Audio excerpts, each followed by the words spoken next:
ሶፍት ስኪልስ ስለ ይሄንን ሪሌሽንሺፕ how do you decide that relationship management ምንድናቸው ፋክተሮቹ? 85% ሰዎች የሚያስፈልጋቸው ይሄ ሂውመን ስኪል ሰዋዊው ስኪል ወይም ደግሞ ክህሎት እንጂ ቴክኒካል ስኪሉ ብዙ አይደለም። ኤፊሽንሲ ላይ ለሚያተኩረው አሰራር ሰውን በጣም ሪፒቲቲቭ የሆነ አንድ አይነት ስራና ሞር ፐርፎርማንሱን ብቻ በስኪል ቤስድ ብቻ የሚሰራበት ማስል ወርከር በጣም እንትን የነበረበት ነው። አሁን ግን ከማስል ወርከር ወደ ኖሌጅ ወርከር we are in the age of the knowledge worker።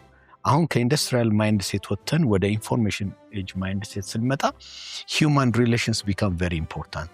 ብዙ ሰው የተግባቦት ክህሎት የመናገር ክህሎት ብቻ ይመስለዋል እና ማዳመጥ በጣም ትልቁ አስፈላጊ ክህሎት ነው። ለአንድ መሪ ትልቁ አቅሙና ሰዎች ላይ የሚኖረውን የተጽዕኖ መጠን የሚመዝንበትም ተጽዕኖ የሚያደርግበትም አንደኛው ነገር የሚያደምጥበት መንገድ ነው። መረጃን አንዳንዴ አድራሻው ለልብህ ይሆናል፣ አንዳንዴ ለጭንቅላቴ ይሆናል። አንዳንዴ የተሰጠ መረጃ መልእክቱ ለልቤ ነው ወይስ ለጭንቅላቴ ነው ወይስ ለአክሽን ነው ብለህ መለየትም ትክክለኛ አድራሻው መለየትም በጣም ኢምፖርታንት። አባዬ ወደኩኝ ብሎ ሲነግረው አባት በእግሩ እኮ ነው የሚመልሰው። ሂድና ሱቅ ፕላስተር ግዛ ብሎ ከሰጠው ሜሴጁ ትክክለኛ ቦታ አልደረሰም ማለት። ስንት ጊዜ ነው የምትወድቀው አንተ ደግሞ? ትናንትና መውደቅ ከትናንትና መውደቅ ምናምን ነገር ሰባት ጊዜ ሁሌ መውደቅ ነው እንዴ አንተ ልጅ ደግሞ ምናምን ብሎ ካለው ሰውየው ዳታ ነው የወሰደው ማለት ነው፣ የመውደቅ ዳታ።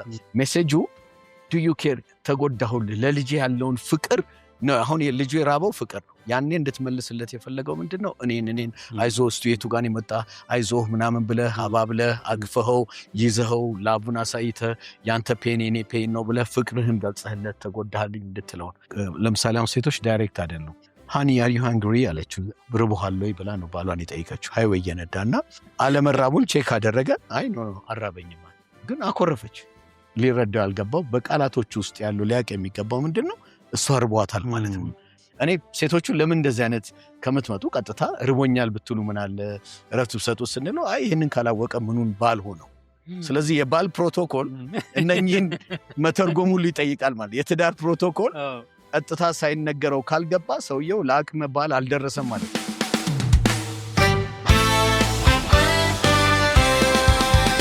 የፕሮቶኮል ጉዳይ። ጤና ይስጥልኝ አድማጮቻችን፣ ተመልካቾቻችን። ይህ የፕሮቶኮል ጉዳይ ፖድካስት ነው። በተለያዩ የማህበራዊ ጉዳዮች፣ የቢዝነስ እንዲሁም ዓለም አቀፍ ግንኙነት ጋር በተገናኙ ስነ ስርዓት ይሆናሉ የምንላቸውን ሀሳቦች የምናነሳበት፣ የዕለት ተዕለት መስተጋብራችንን ደግሞ ያቀሉልናል፣ ጥሩ ያደርጉልናል የምንላቸውንም እይታዎች የምናጋራበት፣ በተለይ ደግሞ በስራ ዓለም በማህበራዊ ህይወታችን ላይ የሚያስፈልጉንን ነገሮች እንግዶችን እየጋበዝን የምንወያይበት ፖድካስታችን ነው። በዚህ የዛሬው የፖድካስት ዝግጅታችን ላይ በረጅም ዓመት በምህንድስናው ዓለም ላይ የቆዩትን አቶ መስፍን አስፋውን ይዘን መጥተናል። አቶ መስፍን አስፋውን እኔ በግሌ ሳቀው ወደ 15 ዓመት አካባቢ ይሆናል። መጀመሪያም የተገናኘነው ቶስት ማስተርስ በሚባል መድረክ ላይ ነው። በቶስት ማስተር ላይ መስፍን መድረክ ይዞ ንግግር ሲያደርግ አለማዳመጥ አይቻልም። ጆሮ ገብ ተናጋሪ ነው። ከዛም በላይ ደግሞ በተለያዩ መድረኮች እድሉንም አግኝቼ አብረን ስልጠናም ሰጠናል። ስልጠና በሚሰጥበት ጊዜ ደግሞ ነፍስ የሚዘራ ሐሳቦችን ህይወት ኖሯቸው እንዲራመድ የሚያደርግ ሰው ነው። በዛሬው ቆይታችን እነኚህ ሰዋዊ ክህሎት የምንላቸው በተለምዶ ደግሞ ሶፍት ስኪል ስለምንላቸው ሐሳቦች በደንብ እናነሳለን። በእነኚህ ዘርፎች ላይ ደግሞ ለረጅም ጊዜ ትልልቅ ስልጠናዎችን የሚሰጥ ግለሰብም ስለሆነ ለዚህ ፖድካስት ትክክለኛው ምርጫችን ስለሆነ ጥሪያችንን አክብሮም ስለተገኘ መስፍን እንኳን ደህና መጣህልን። እንኳን ደህና ቆያችሁ።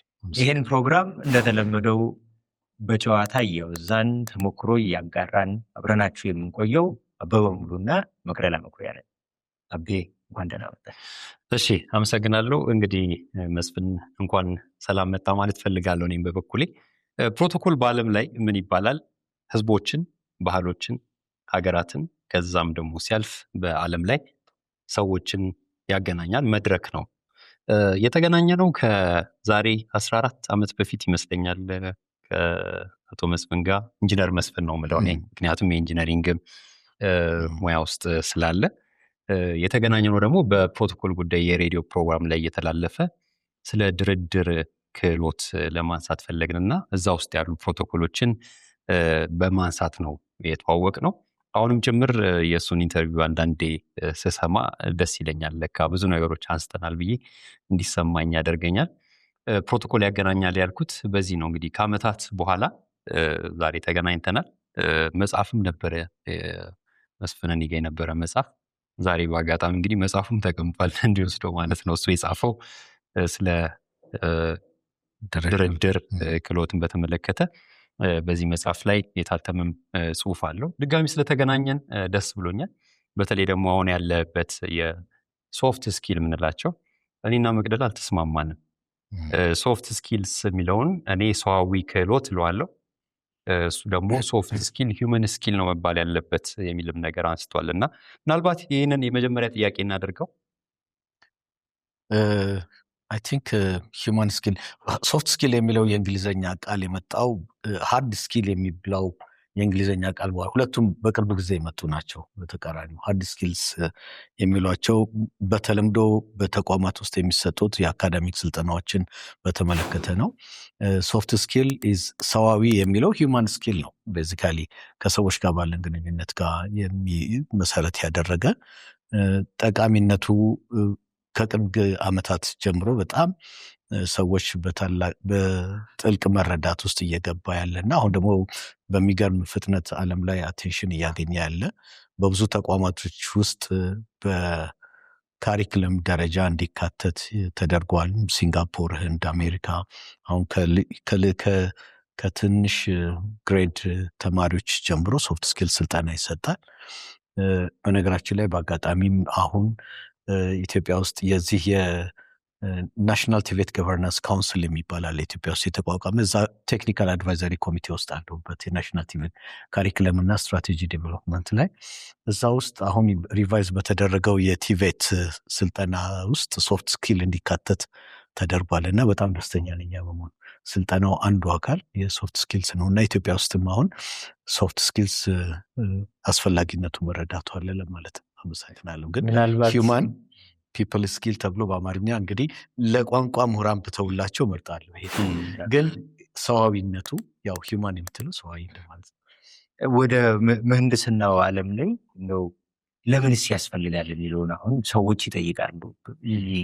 ኢንጂነሪንግ ጨርሻለሁ፣ በአርኪቴክቸር ጨርሻለሁ ሊል ይችላል አንድ ሰው፣ በሕክምና ጨርሻለሁ። በተለይ እነኚህ የሳይንስ ትምህርት ዘርፎች የምንላቸው አሉ፣ በጣም ቴክኒካል የሆኑ ሃርድ የምንላቸውን ነገሮች የሚሸፍኑት። እዚህ አካባቢ ላይ ያሉ ሰዎች በተለይ በስራ ዓለም ላይ የዚህ ሂውማን ስኪል ሰዋዊ ክህሎቶች ያስፈልጋል ተብለው ሲነገሩ ብዙ ጊዜ ለምን ያደርግልኛል የሚለው ጥያቄ ይመጣልና መስፍኔ ምን ይላቸዋል? በተለይ ወደ ኃላፊነት ቦታ ላይ ሲመጣ የኢንጂነሪንግ ስራዎች በተለይ ወደ ፕሮጀክት አመራር ወደ ኃላፊነት ላይ ሲመጣ ማናጅመንት ወይም ሊደርሺፕ is to get something done through people። ስራን የምንሰራው ራሳችን መሆኑን ቀጥሮን ስራን ቆጥረን ከፍለን በሰው ማስፈጸም ኃላፊነት ስንመጣ ሰው ደግሞ በተፈጥሮ በጣም ኮምፕሌክስ ነው።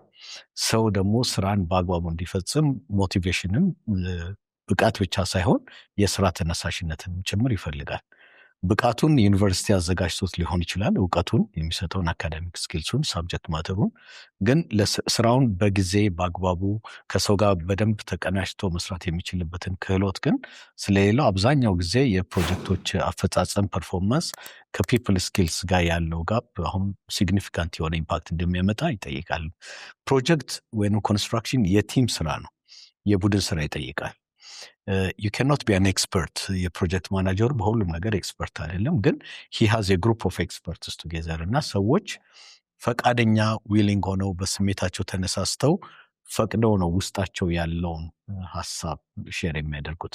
ፕሮብሌም ሶልቪንግ ስኪልስ፣ ክሪቲካል ቲንኪንግ፣ ጆይንት ፕሮብሌም ሶልቪንግ የምንላቸው ነገሮች ፕሮጀክት ሲያጋጥም ተገናኝተን ጆይንት ፕሮብሌም ሶልቭ እናደርጋለን።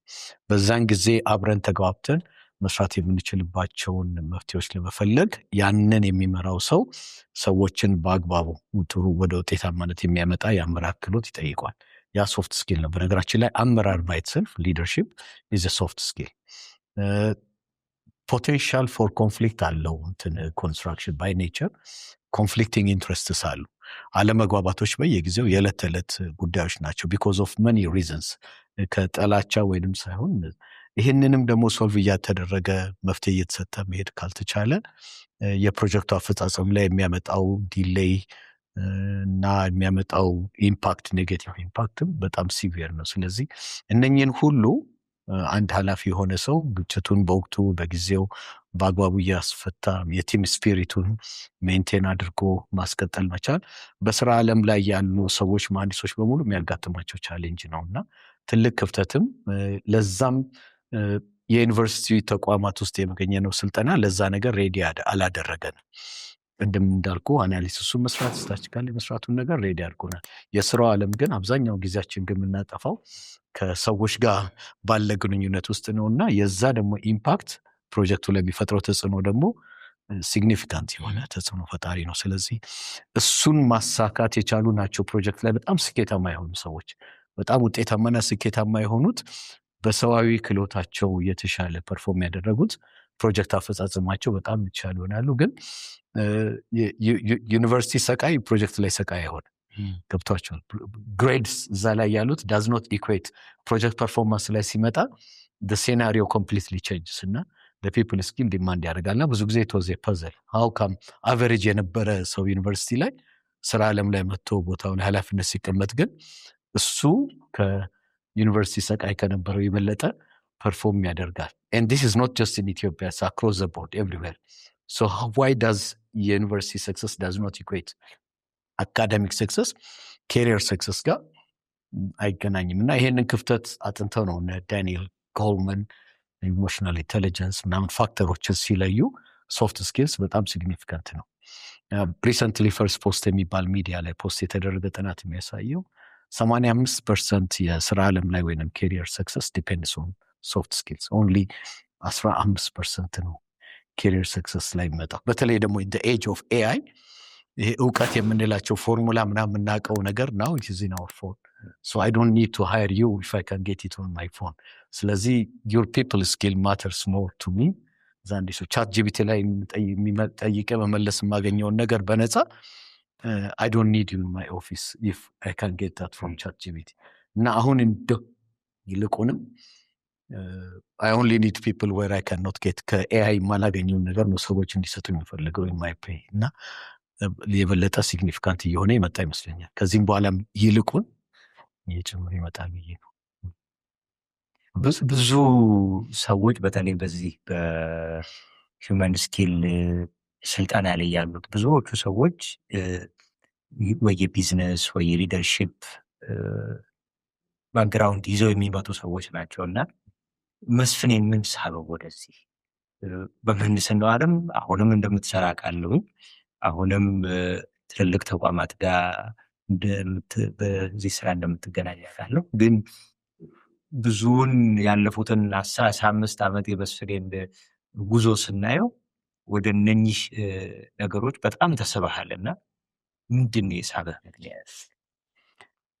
መጀመሪያ እኔ ይህንን አለማወቄ የተወሰነ ዋጋ አስከፍሎኛል። የዩኒቨርሲቲ ስልጠና ወይም ዩኒቨርሲቲ ተማርኩት ስልጠና ወደ ስራ ዓለም ስመጣ ከሰዎች ጋር ባለኝ ግንኙነት ጋር በነበረኝ ግንኙነት ላይ የፈጠረብኝ ችግር በጣም ከባድ ነበር እና ሂውማን ሪሌሽንስ ማኔጅመንት የሚለው ነገር ምናልባት በምሳሌ በሰጣችሁ ክል ከዩኒቨርሲቲ ልክ መጥቼ ስራ እንደጀመርኩኝ መጀመሪያ አድቫይዝ እንዲያደርጉኝ በጣም ሲኒየር ጡረታ ያወጡ አንድ መሐንዲስ የጣሊያን ካምፓኒ ነው ቀጥሮ ስለነበረ ለተወሰነ ጊዜ እኔን ስራ ላይ ያለማመዱኝ በኮንትራክት ገብቶ ሲመክሩኝ ነበርና ሁሌም የነገሩኝ ሰው ሲመጣ በጣም ኮስታራ መሆን አለብህ፣ ፊት እንዳታሳይ እነኚህ አይነት ሪሌሽንሽፖች። ስለዚህ መጥቶ ከጠየቀ ምን ትፈልጋለህ በለው፣ አጭር ጥያቄ ስጠው፣ ከሰራተኛ ጋር ምናምን ከበታች ሰራተኞች ጋር መሳቅ መጫወት የለም ምናምን ብሎ በጣም ኮስታራ እንደሆን በጣም ፈርም እንደሆን ቆራጥ እንደሆን ያው ክላሲክ ስታይል ስልጠናው ነበር ሄዱት እና ያንን እንትን ኖርም ነው ብዬ ስለወሰድኩት የኮንስትራክሽን ሞድ ስላለ በጣም ከኔ ፐርሰናሊቲ ውጪ በሆነ መልኩ ራሴን ለዛ ቦታ ፊት ለማድረግ ስል ያንን ባህሪ መላበስ ነበረብኝ። ያንን ባህሪ በትሬኒንግ ለማምጣት ብዙ መኮርኩና ተጀንኜ ነው ሰው እየገላመጥኩና ምን ሄደው ኮንስትራክሽን ላይ ስጀምር ግን ችግሩ ምን ሆነ? ሰውየውም ስልጠናውን አድቫይዙንም ሰጥተውኝ በጣም ኮስታራ አድርገውኝ ቆሞ እዛው ቢሮ ባለጉዳይ ሳስተናገድ እዛው ቆሞ ያዩኛል እና ፊቴን ሁሉ ያሉ በቃ እንዴት ፊቴ ጭምት ያለ ምናምን እንዲህ አይነት ነው ከሰው ጋር ያለህ ግንኙነት ርቀት ዲስታንስ እንድጠብቅ ነው ያደረጉኝና ከዛ በኋላ ግን ይሄ አፕሮፕሪየት ነው ብዬ ሌላ ምንም ስላልነበረኝ ይሄ ነው የስራ ዓለሙ ብዬ ከገባሁት በኋላ ግን ቦታ ቱር ሳደርግ ሰራተኞቹ ጋር ርቀት ስለነበረን ፎርማኖች የሆነ ነገር እየሰሩ ተቸግረውበት የነበረውን ነገር አሳዩኝና ኢንጂነር እባክህ ይሄ ነገር ሊመጣልን አልቻለም እና እስቲ አሳየን አሉኝ እና አላውቀውም እንዴት እኔ መፍትሄ አልነበረኝም ግን ደግሞ በጣም እንዳወቂ ራሴን ስለኮፈስኩኝ በዛን ጊዜ አላቅም ማለት አሳፈረኝና የቻልኩትን ያህል እንዲህ ብታደርጉት እንዲህ ሊሆን እኮ ይችላል ለምን እንደዚህ አትሞክሩም አልኩኝ ምክንያቱም እኔ ራሴን በጣም ርቀት አድርጌ ስለነበረ ከዛ እነሱ ልክ እንዳልሆነም እያወቁ ዝም ብለው ሰሩት ምክንያቱም ደሃድ ፕላን ሊያበርዱኝ ስለፈለጉ መጀነኒ ስላልተመቻቸው ነው እና አሁን እዛ ጋር አወረዱ ከዛ ባለቤቱ የድርጅቱ ባለቤት ሲመጣ ማይሆን ስራ ሲያገኛቸው እና ምንድን ነው የምትሰሩት ብሎ ሲል ያመጣኸው መሐንዲስ በጣም ከውጭ ሀገር ያመጣኸው ሰውዬ ምናምን እንዲህ ነው የሚሰራው አለን እኛ እንግዲህ አናቅም ከሱ ታዘዙ ነው ያልከን በሱ ነው ምናምን ብለው አሉት እሱ ነገሩ ስለገባው ለብቻ ይጠራኝና እነኚህ ሰዎች በጣም ኤክስፐርቶች ናቸው ብዙ ነገር ነው የሚያውቁት ብዙ አመት ሰርተዋል የሚጠቅምህ ጠጋ ብለህ ከነሱ ጋር እንዳዲስ ተምረህ አብረሃቸው እየሰራህ ከልምድ አንተ አካዴሚክ እውቀቱ አለ እና ደግሞ የነሱ ተግባራዊ የሆነ ልምድ የዘመናት ያሰራር ልምድ አላቸው ስለዚህ ከነሱ ቀረብ ብለህ ተምረህ ነው የምትሻለው አለኝና ይሄ ኮምፕሊትሊ ኮንትራሪ ቀደም እየተመክሬ ከነበርኩበት የተለየ ነው ይሄኛው ደግሞ አፕሮች ይሄ ለኔ ይመቸኛል በተፈጥሮዬ ቀርቦ ማለትና እኔም ትውቶኜ ከነሱ ጋር እና እንደዚህ ነው እና ምናምን አላቸው እነሱም አቅርቡት አላቸው ትሬን አድርጉት አለ ከዛ ተቀራርበን አብረን መስራት ጀመረ እና አሁን ችግሩ ምንድነው ተቀራርበን ሰራን በጣም ተቀራረብን በደንብ ከነሱም ብዙ ትምህርት እያገኙ ብዙ ህንፃዎችን እኔ ከመምጣቴ በፊት ሰርተዋል ፕራክቲካል በሆነ እውቀትና የፕሮጀክት እንትን ላይ የበለጠ እኔ ከአካዳሚኩ የወጣ የሆነው ክፍተቴን እየሞሉ ይመጡ ያ ግን በጣም ስለሚመቸኝ ቅርበቴ በጣም ከነሱ ጋር ክሎዝ ሆነና ብረት ሰራተኞች ነበሩ በጣም ቀርባቸው ወጣቶች በእድሜም እና መጀመሪያ በፊት የነበሩኝ ሰው አድቫይዝ ያደረጉኝ ጋሽ መስፍን ነበር የምባለው በጣም እንግዲህ 30 years ago ቀጭን ሜክ ካንተ ማንሳለሁ ምናምን ግን ያው ግቢ በሙሉ ጋሽ መስፍን እንዲለኝ አድርገው ጋሽ መስፍን ነበር የምባለው ሁሉም እጅ እየነሳኝና ሰውየው ሞር አሪስቶክራቲክ የሆነ አፕሮች እንድከተል ነው በዛ ያደረጉኝ ግን እኔ ደግሞ እሳቸው ሲሄዱልኝ አይ ጋሽ መስፍን የሚለው አይመቸኝም እንዴ መስፍን ብትሉኝ ይበቃል ተባብለን መስፍን ወደሚለው አስተካከልኩት መስፍን የተባብለን መስራት እንችላለን አብረን እንሰራዋለን እኔም ስራውም ከነሱ ጋር እየሰራው ተቀራረበን አሁን ምንድነው አንድ ቀን ግን እነኚህ ብረት የሚሰሩ ሰራተኞች ቀሩብኝ ከስራ አልነገሩኝም አላስፈቀዱ ከስራ ቀሩና አንድ አስቸኳይ ማለቅ ያለበትም ነበረ ሁኔታው ግን በጣም አስከፋኝ ማለት አሁን ደግሞ ልክ አይደለም ከነሱ ጋር ያለኝ እንዴት ሳይነግሩኝ ከስራ ይቀራሉ እንዴት ያደርጋሉ ቅርበቱ ነው ወይ እንደው በፊት የተመከርኩት ደግሞ ትዝ አለኝና በማግስቱ ሲመጡ በጣም ተቆጥቼ ነበርና ስመጣ እንዴት ሳታስፈቅዱ ሳትነግሩኝ ከስራ ዝም ብላችሁ ትቀራላችሁ ወይ ደግሞ ዝም ብላችሁ ትገባላችሁ ወይ እንዴት ነው እኔ ከምንም አልቆጠራችሁ ወይ ምናምን የሚል ነገር ምናምን ስላቸው በጣም በሚገርም አንዱ ከመቀራረብ የተነሳ መስፍኔ አንቺ እኮ የሰው እንትን ይገባሻል ብለን ነው ትላንትና እኮ እዚህ ባል ስለነበረ ምናምን አለኝ አሁን ደግሞ ይሄ አንቺ የሚለው ትክክል አይደለም ጋሽ መስፍንን ልክ አልነበረም እና የቱ ጋር ነው ትክክሉ how far አሁን እውቀት የሰዋዊ ግንኙነት relationships management ስንል ኢሞሽናል ሶፍት ስኪልስ ስለ ይሄንን ሪሌሽንሺፕ የቱ ርቀት ጋር ነው በመራቄም ተጎድቻለሁ ከነሱ ጋር ደግሞ በጣም ስቀርብ ጋሽ መስፈንም ልክም አይደለም አንቺም መባሉ ልክ አይደለም how do you decide ያንን በራሴ ያንን ርቀት መመጠን መቻልን the hard way ነው የተማርኩት ማንም አድቫይዝ አላደረገኝ እና አሁን ግን ፕሮጀክት ማናጀሮችን ሳሰለጥን ስመክር ሪሌሽንሺፕ ማኔጅመንት ነው አንዱ how do you decide that relationship management ምንድናቸው ፋክተሮቹ መራቅም አይደለም መቅረብም አይደለም ግን where do you find that middle ground ከመጋ ያለኝ ግንኙነት ምን ያህል ጤናማ የሆነው የግንኙነት ልክ ቅርበትና ርቀት በምን ይወሰናል የሚለውን ነገር ዩኒቨርሲቲ አላስተማሩን ያስተማሩን ምን ያህል ብረት እንደሚያስፈልግ ኮንክሪት ነው። ግን በስራችን ላይ ደግሞ እነኚህ ነገሮች ቅድም እንዳልኳቸው ትልቅ ኢምፓክት ያላቸው የስራውን አካሄድ እንደፈለገ ሰራተኛ እንዳይቀር ማናጅ የማድረግ እንትኑ በጣም ቻሌንጂንግ ነው። የተመደብንበት ስራው ዓለም ያንን ይጠይቃል። ሰዎችን በአግባቡ ማስተዳደር፣ ስራን በአግባቡ አሰማርተ ስራን በተባለው ጊዜ ፕሮጀክት የጊዜ ገደብ አሉ፣ የጥራት ልኬቶች አሉ። እነኛን ማሳካት የምትችለው በእነኚህ ሰዎች በሚሰራው ስራ ስለሆነ ፈጻሚ ስላሉ አስፈጻሚም ስለሆኑ አስፈጻሚ የሆነ ሰው ደግሞ በሰዎች በኩል ስለሆነ የሚያስፈጽመው እነኛን ሰዎች በተባለው ልክ ኢንድ ሪዛልቱ እንዲመጣ ከፈለግ ከነሱ ጋር ያለው ግንኙነት ማናጅ ማድረግ ሪሌሽንሽፕ ማናጅመንት አንዱ ኢምፖርታንት ነው። ስለዚህ ብዙ ዋጋ እዚህ ላይ ስለከፈልኩ ሃርድ ዌይ ነው የተማርኩት። ልክ አሁን ዋናን ውሃ ውስጥ ገብተም ትማራል። ግን ስትማር እንዴት ነው ፕሮፐርሊ ካሰንጠቅ አይነ ተቃጥሎ አፍንጫ ስነጥሶ ተንቦራሽ ትን ብሎ ሳምባህን ትን ብሎ እየወጣ እየገባም ትማራል። እኔ ሃርድ ዌይ ነው እነኚህን ነገሮች የተማርኳቸው።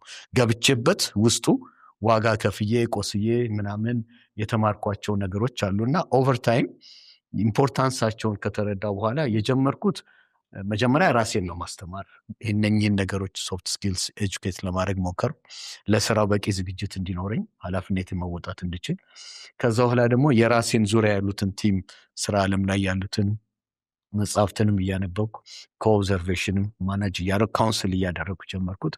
አሁን ግን በላርጅ ስኬል በተቋማት ደረጃ ይህንን ሶፍት ስኪል ያለውን ጋፕ ልዩነት ስላየሁት እንግዲህ ሶፍት ስኪል በጣም ሰፊ ነው።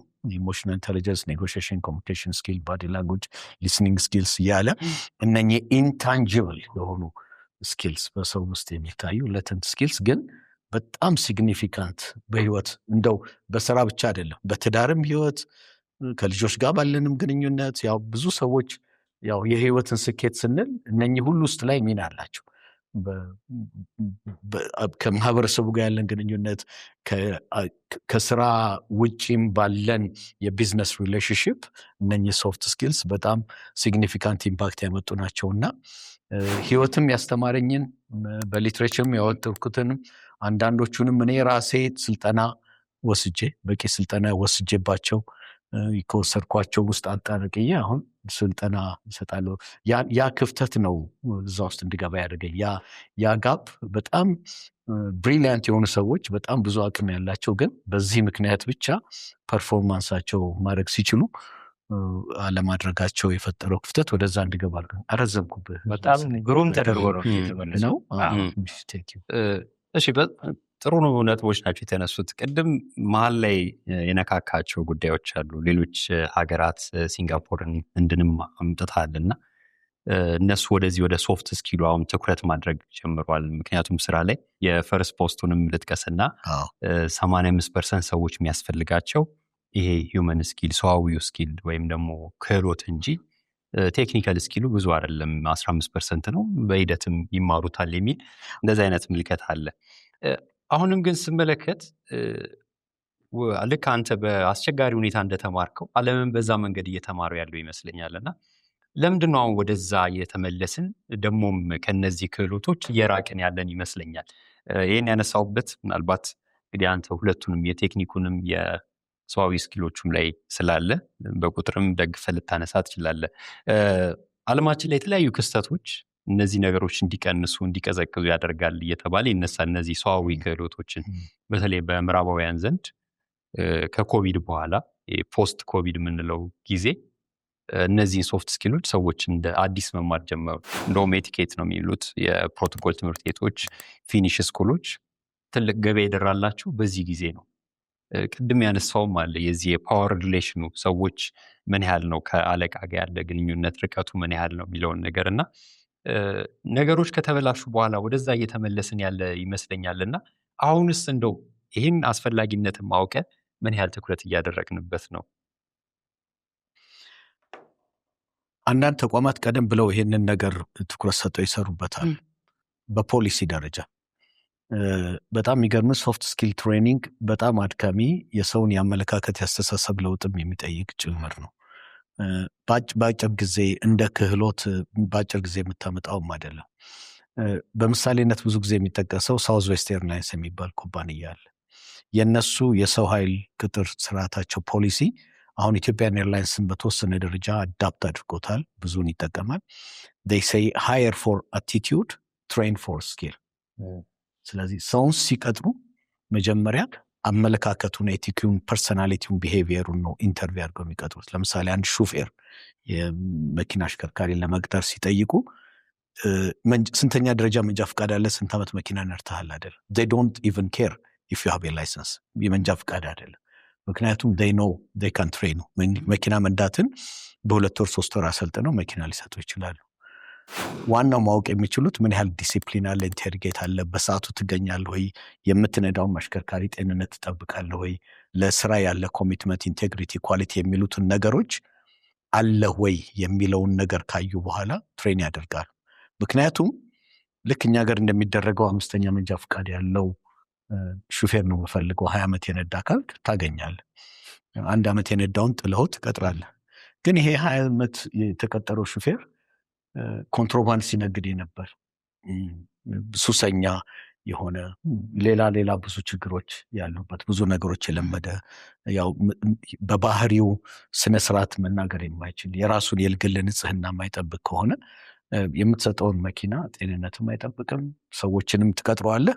ጎበዝ መኪና ማሽከርከር ይችላል፣ ግን ጠዋት 1 ሰዓት ላይ ቀጥረው 3 ሰዓት ሊመጣ ይችላል። እንቅልፍ ጥሎኛል፣ ሬስፖንሲቢሊቲ ምናምን የሚለው ነገር አይኖረው። ስለዚህ አሁን እነኚህ ይሄ አቲቲዩድ አሁን ብዙ ቦታ ጋር እየተቀየረ ነው። ለምን በቃ ኢንተርቪው ላይ በጣም አተኩረው የሰውየውን ፐርሰናሊቲ ሳይኮሜትሪክ ቴስት አይተው ቅድም እንዳልከው እነኚህ ኤቲኩዌትስ ምናምን የሚለውን ናቹራሊ ያለው ትሬነብል የሆነው ባህሪውን ካዩት። ምክንያቱም የባህሪ ለውጥ በጣም ከአመለካከት ለውጥ ከምን ጋር ጀምሮ የማይንድሴት ለውጥ በሙሉ ስለሚጀምር በጣምም ከባድ እና ብዙ ወጪም የሚጠይቅ ጊዜም የሚፈጅ ስለሆነ እሱ ላይ ከመስራት የክህሎት ትሬኒንጉ ግን መኪና ማሽከርከር በቀላሉ መስጠት ይችላል። ስለዚህ ይሄ ነገር አሁን በጣም ሞሜንተም እያገኘ መጣ። አሁን ሞር ተቀባይነት በቃ ብዙ ጊዜም ተቋማትም አሁን ሲቀጥሩ ከአካዳሚክ ኳሊፊኬሽንህ በተለየ መልኩ እነኚህ ባህሪት ላይ ትኩረት እያደረጉ መጥተዋል። እኔ አሁን በቅርብ ስልጠና የምሰጥበት ተቋም ላይ ስለ ሶፍት ስኪል ስናገር አንዱ በጣም ተገርሞ ነበር። ምክንያቱም ከዩኒቨርሲቲ አብረው የተማሩ ልጆች ለስራ ቦታ ሊያመለክቱ መጥተው አብረው ነው ከጓደኛው ጋር አጋጣሚ ስለነበረ ሄጄ ሳመለክት እሱም አለ ከኔ ጋር። ስለዚህ አንድ ሰው ነው የሚፈልገው። ያው እሱ እንደሚቀጥሩት እርግጠኛ ሆኜ ነበር ለኢንተርቪው የቀረብኩታል። ለኢንተርቪው ስቀር እሱን ይቀጥሩታል፣ ምክንያቱም ዩኒቨርሲቲ ሰቃይ ነው ብሎ ነበር። ከኢንተርቪው በኋላ ግን በጣም የደነገጥኩትና የገረመኝ ነገር እሱን ጥለውት እኔ ተቀጠርኳል። ጌት ሚ። ስለዚህ ናው የኢንተርቪው ያ ኮምፒተንሲ ለዛ ስፔሲፊክ ስራ የሚሆን ፐርሰናሊቲ፣ ኤቲኩዌት፣ ካልቸር፣ ትሬናቢሊቲ፣ ሊደርሺፕ ፖቴንሻል፣ ኮሚኒኬሽን ስኪልስ፣ ቨርባል ኮሚኒኬሽን፣ ራሱን የመግለጽ የማስረዳት ስኪሎች they have more value than your academic excellence. It doesn't mean አሁን academic excellence value የለውም ማለት አይደለም። academic excellence gets you to the interview፣ ወደ ኢንተርቪው የሚያደርስ እሱ። ከኢንተርቪው በኋላ ግን whether you get hired, whether you're not hired, whether you get promoted or not will be decided on how you perform on the soft skills። ያ ሶፍት ስኪል ምላችሁ የማብራራት፣ የመምራት፣ የሊደርሺፕ ፖቴንሻል፣ ኮሚኒኬሽን፣ አዳፕታቢሊቲ፣ ካልቸራል ሴንሲቲቪቲ ግሎባል በሆኑ እንትን ላይ የሚመጣው ነገር ነው። እና አሁን ግሎባሊ በተለይ ደግሞ አሁን ኤአይ ከመጣ በኋላ አብዛኛውን ሰዋዊ ድሮ የምንላቸውን የሪሰርች የምናምን የአካዳሚክ ስራዎችን በሙሉ ኤአይ ተክቶ ሊሰራው ይችላል። ተክቶ ሊሰራ የማይችለው ግን የኢሞሽናል እና የሶፍት ስኪል ሰዋዊ የሆኑትን ነገሮች ግን ሮቦቶች መቼም ቢሆን ሊተኩት አይችሉም። እውቀትን ሊተኩት ይችላሉ። they replace job but they cannot replace ሰዎችን መተካት ግን አይችሉም። ስራን መተካት ይችላል ኤአይ ግን ኤአይ ሊተካቸው የማይችላቸው ስራዎች ላይ ነው አሁን ሰዎች ትኩረት ሊሰጡ የሚችሉት። እሱ ደግሞ ቅድም እንዳልኩ ሶፍት ስኪልስ ናቸው። ኤአይ doesn't have a soft skill ሊኖር አይችልም። ምናልባት አብዴ ለጠየቀውም ጥያቄ የኔንም ሀሳብ እንደሆነ ልጨምርበት እና ከኮቪድ በኋላ በተለይ እነኚህ ሂውመን ስኪሎች በጣም የተፈለገበትን ምክንያት ምንድን ነው? እንግዲህ በኮቪድ ወቅት አብዛኛው ሰው ከቤት ይሰራ ነበረ እና ከቤት በመስራት ሁኔታ ውስጥ አንደኛው ሚስ የተደረገውን ምንድን ነው ከሰዎች ጋር ያለ መስተጋብር በጣም ቀነሰ። ያ መስተጋብር በቃ በራሴ ዓለም ነኝ ያለሁት፣ ቤቴ ነው የምሰራው፣ በፈለኩት ሰዓት ተነስቼ የምትለዋ ትመጣለች። ልክ ወደ ቢሮ ዓለም ግን ሰዎች መምጣት ሲጀምሩ ያቺ ልማድ አይደለም የለመድናት ነገር ታመሳለች። እንደዚህ ማስታረቂያ ነገር ይፈልጋል። ይሄ አንደኛው። ሁለተኛው ደግሞ በኮቪድ ጊዜ ሰው በቤቱ በሚሰራበት ሰዓት የነበረው የሰዓት ማዕዘናችንም ትንሽ ተቀይሯል። በፊት 2 ሰዓት ላይ ጨርሼ ቢሮ እገባለሁ፣ ምሳ ሰዓት አለኝ፣ ምሳ ሰዓት ጨርሼ አረፌ 11 ሰዓት ወጥቼ የሚባል ነበር። ኮቪድ ላይ ግን እነኚህን የሰዓት ማዕዘኖች ትንሽ አፋረስናቸው። ስለዚህ የስብሰባ ሰዓት 7 ሰዓት ላይ ሊኖር ይችላል፣ ምክንያቱም ከቤት ነው የሚሰራው፣ እየበላ መሰብሰብ ይችላል። ልጆች አሉ። ይሄ ሁሉ ነገር ስላለ የሰዎችን ስሜትን መረዳት አስፈላጊ ሆኖ ተገኘ። ምናልባት እዛ ቤት ውስጥ ኦንላይን ስራ የምትሰራው አንድ ሰው ቤት ውስጥ ታሞ የተኛ ሰውም ሊኖራት ይችላል። ስለዚህ በፊት ከነበረን የኤምፓቲ ሌቭል ይሄ የርህራሄ ሚዛናችን ኮቪድ ላይ በጣም ጨምሯል። ምክንያቱም ሰዎችን መረዳት ጀመርን። ስለዚህ ወደ ስራው ዓለም ሰዎች ሲመጡ እንደ በፊቱ ስላልሆነ የተወሰነ ነገሮችን ማሸት ነበረብን። እንዴት አድርገን እናዋሃዳቸው? በተለይ ቴክኖሎጂ ላይ የሚሰሩ ሰዎች በጣም የተጎዱበት ሰዓት አንደኛውም ይሄ ነበር። ምክንያቱም ሌላ ሰው አገኙ፣ እዛች ላይ ብቻ ነው ተጥደው የሚሉት። እንደውም ምርጫ ሁሉ ነበራቸው። የኮቪድ ካለፈ በኋላ ራሱ ቢሮ ገብቶ መስራት፣ ከቤት መስራት ምርጫ አለ።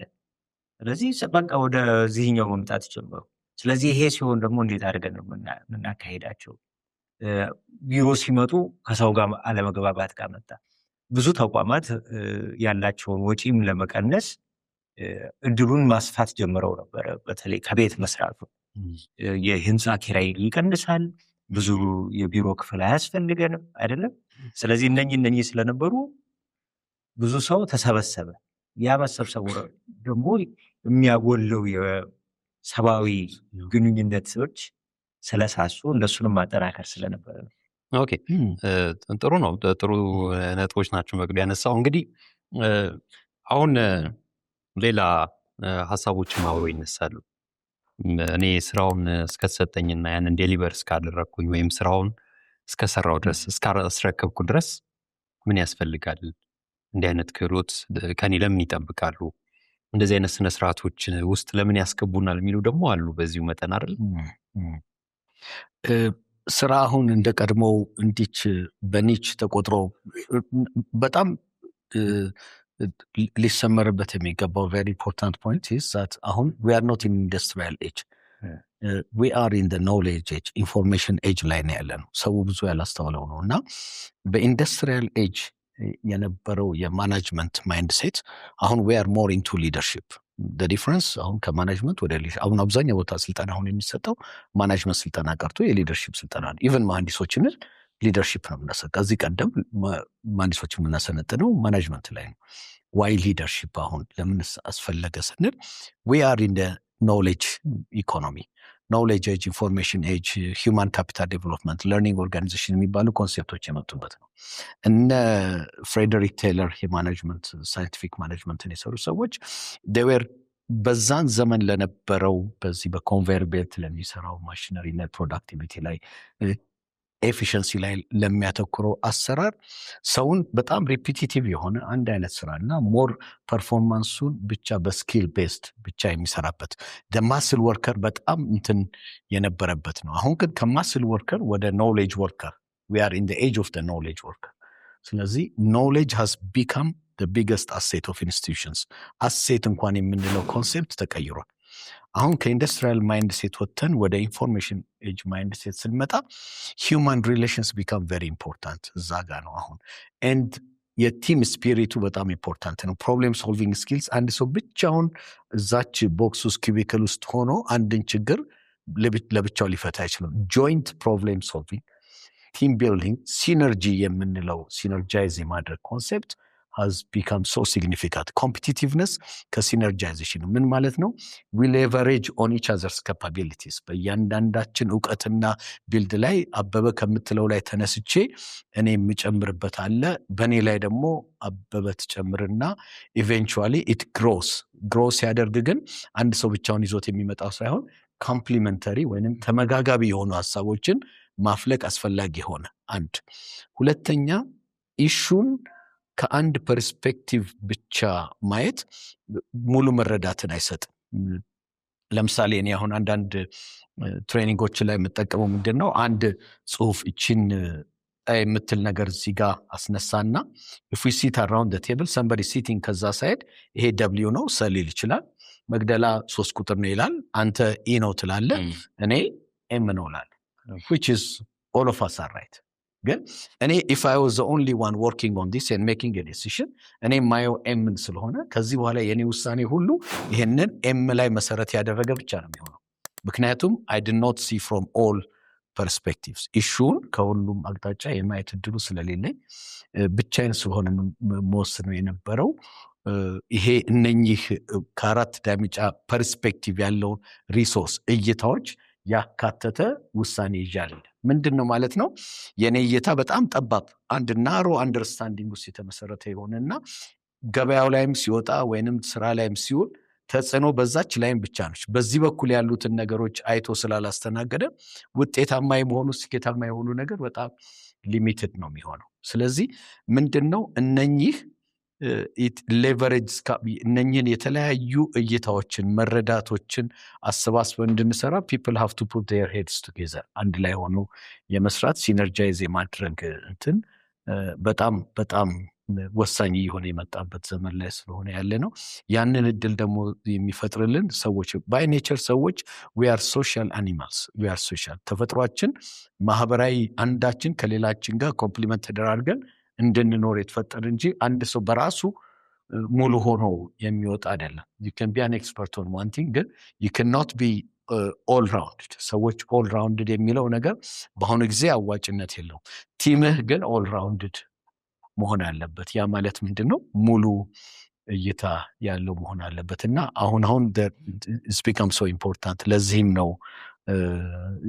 ሲግኒፊካንሱ እየጎላ የመጣው ለማለት ፈልጌ ነው ከመለስ እንግዲህ በእነኚህ በሂውማን ስኪል ትሬኒንጎች በጣም አተኩረ ከምትሰራባቸው አንደኛው የተግባቦት ክህሎት ላይ ነውና እኔም አንተም የተገናኘ ነው በዚህ በቶስት ማስተር መድረክ ላይ አንደኛው ጎልቶ የሚወጣው ከሊደርሺፕ ክህሎቱ ጎን ለጎን የተግባቦት ክህሎት ነውና እሱ ላይ በተለይ የተለያዩ ስልጠናዎችም ላይ ስታነሳ ስለሰማው እንደዚህም ለአድማጭ ተመልካቾቻችን የምታጋራው እየስላሰቡ ነው ብዙ ሰው የተግባቦት ክህሎት የመናገር ክህሎት ብቻ ይመስለዋልና ማዳመጥ በጣም ትልቁ አስፈላጊ ክህሎት ነው እንደውም ለአንድ መሪ ትልቁ አቅሙና ሰዎች ላይ የሚኖረው የተጽዕኖ መጠን የሚመዝንበትም ተጽዕኖ የሚያደርግበትም አንደኛው ነገር የሚያደምጥበት መንገድ ነውና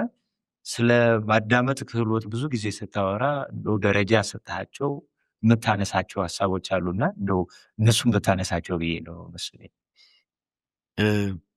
አመሰግናለሁ በጣም እኔም አንድ በጣም ትኩረት አድርጌ ስልጠና የምሰጥበት ብዙ ሰዎችም ስልጠና ያልወሰዱበት ኤሪያ ቢኖር ማድመጥ ላይ ነው ምክንያቱም ብዙ ሰዎች ስለምንሰማ የምናደምጥ ይመስለናል እና ብዙ ሰዎች መስማትና ማድመጥ hearing is not listening ሲጀመር ብዙ ሰው ራሱን ጥሩ አድማጭ ነኝ ይላል ጆሮ ክፍት ስለሆነ ግን ስለሰማ ብቻ አንድ ሰው ያደምጣል ማለት ማድመጥ ከዛም በላይ ብዙ ርቀቶችን ይሄዳል አብዛኛውን ጊዜያችንን ደግሞ የምናጠፋው more than 50% of our time የምናጠፋው በማድመጥ communication is a two-way process ሁለት ወይ ነው ተግባቦት ስንለው የሁለት መንገድ አለው አንድ መናገርና ማድመጥንም ያካትታል ስለዚህ ተግባቦት የሁለቱንም ክህሎት ይጠይቃል በጣም ጥሩ ተናጋሪ የሆኑ ሰዎች ሲጀመር በጣም ጥሩ አድማጮች ናቸው እንደውም ለጥሩ ተናጋሪነት መነሻው መንገድ ጥሩ አድማጭነት ምክንያቱም አድምጠው ስለሚናገሩ አስተውለው ስለሚናገሩ ንግግራቸው ጠባትል ለምን በማድመጥ የተጀመረ ነው ምክንያታዊ የሆነ ንግግር ነው የሚናገሩት ንግግራቸው በጣም ቫልዩ ይኖረዋል ምክንያቱም ከመደመጥ ስለሚጀምር መጀመሪያ ማድመጥ ስንል እንዲሁ ጆሮአችንን ክፍት አድርገን አይደለም።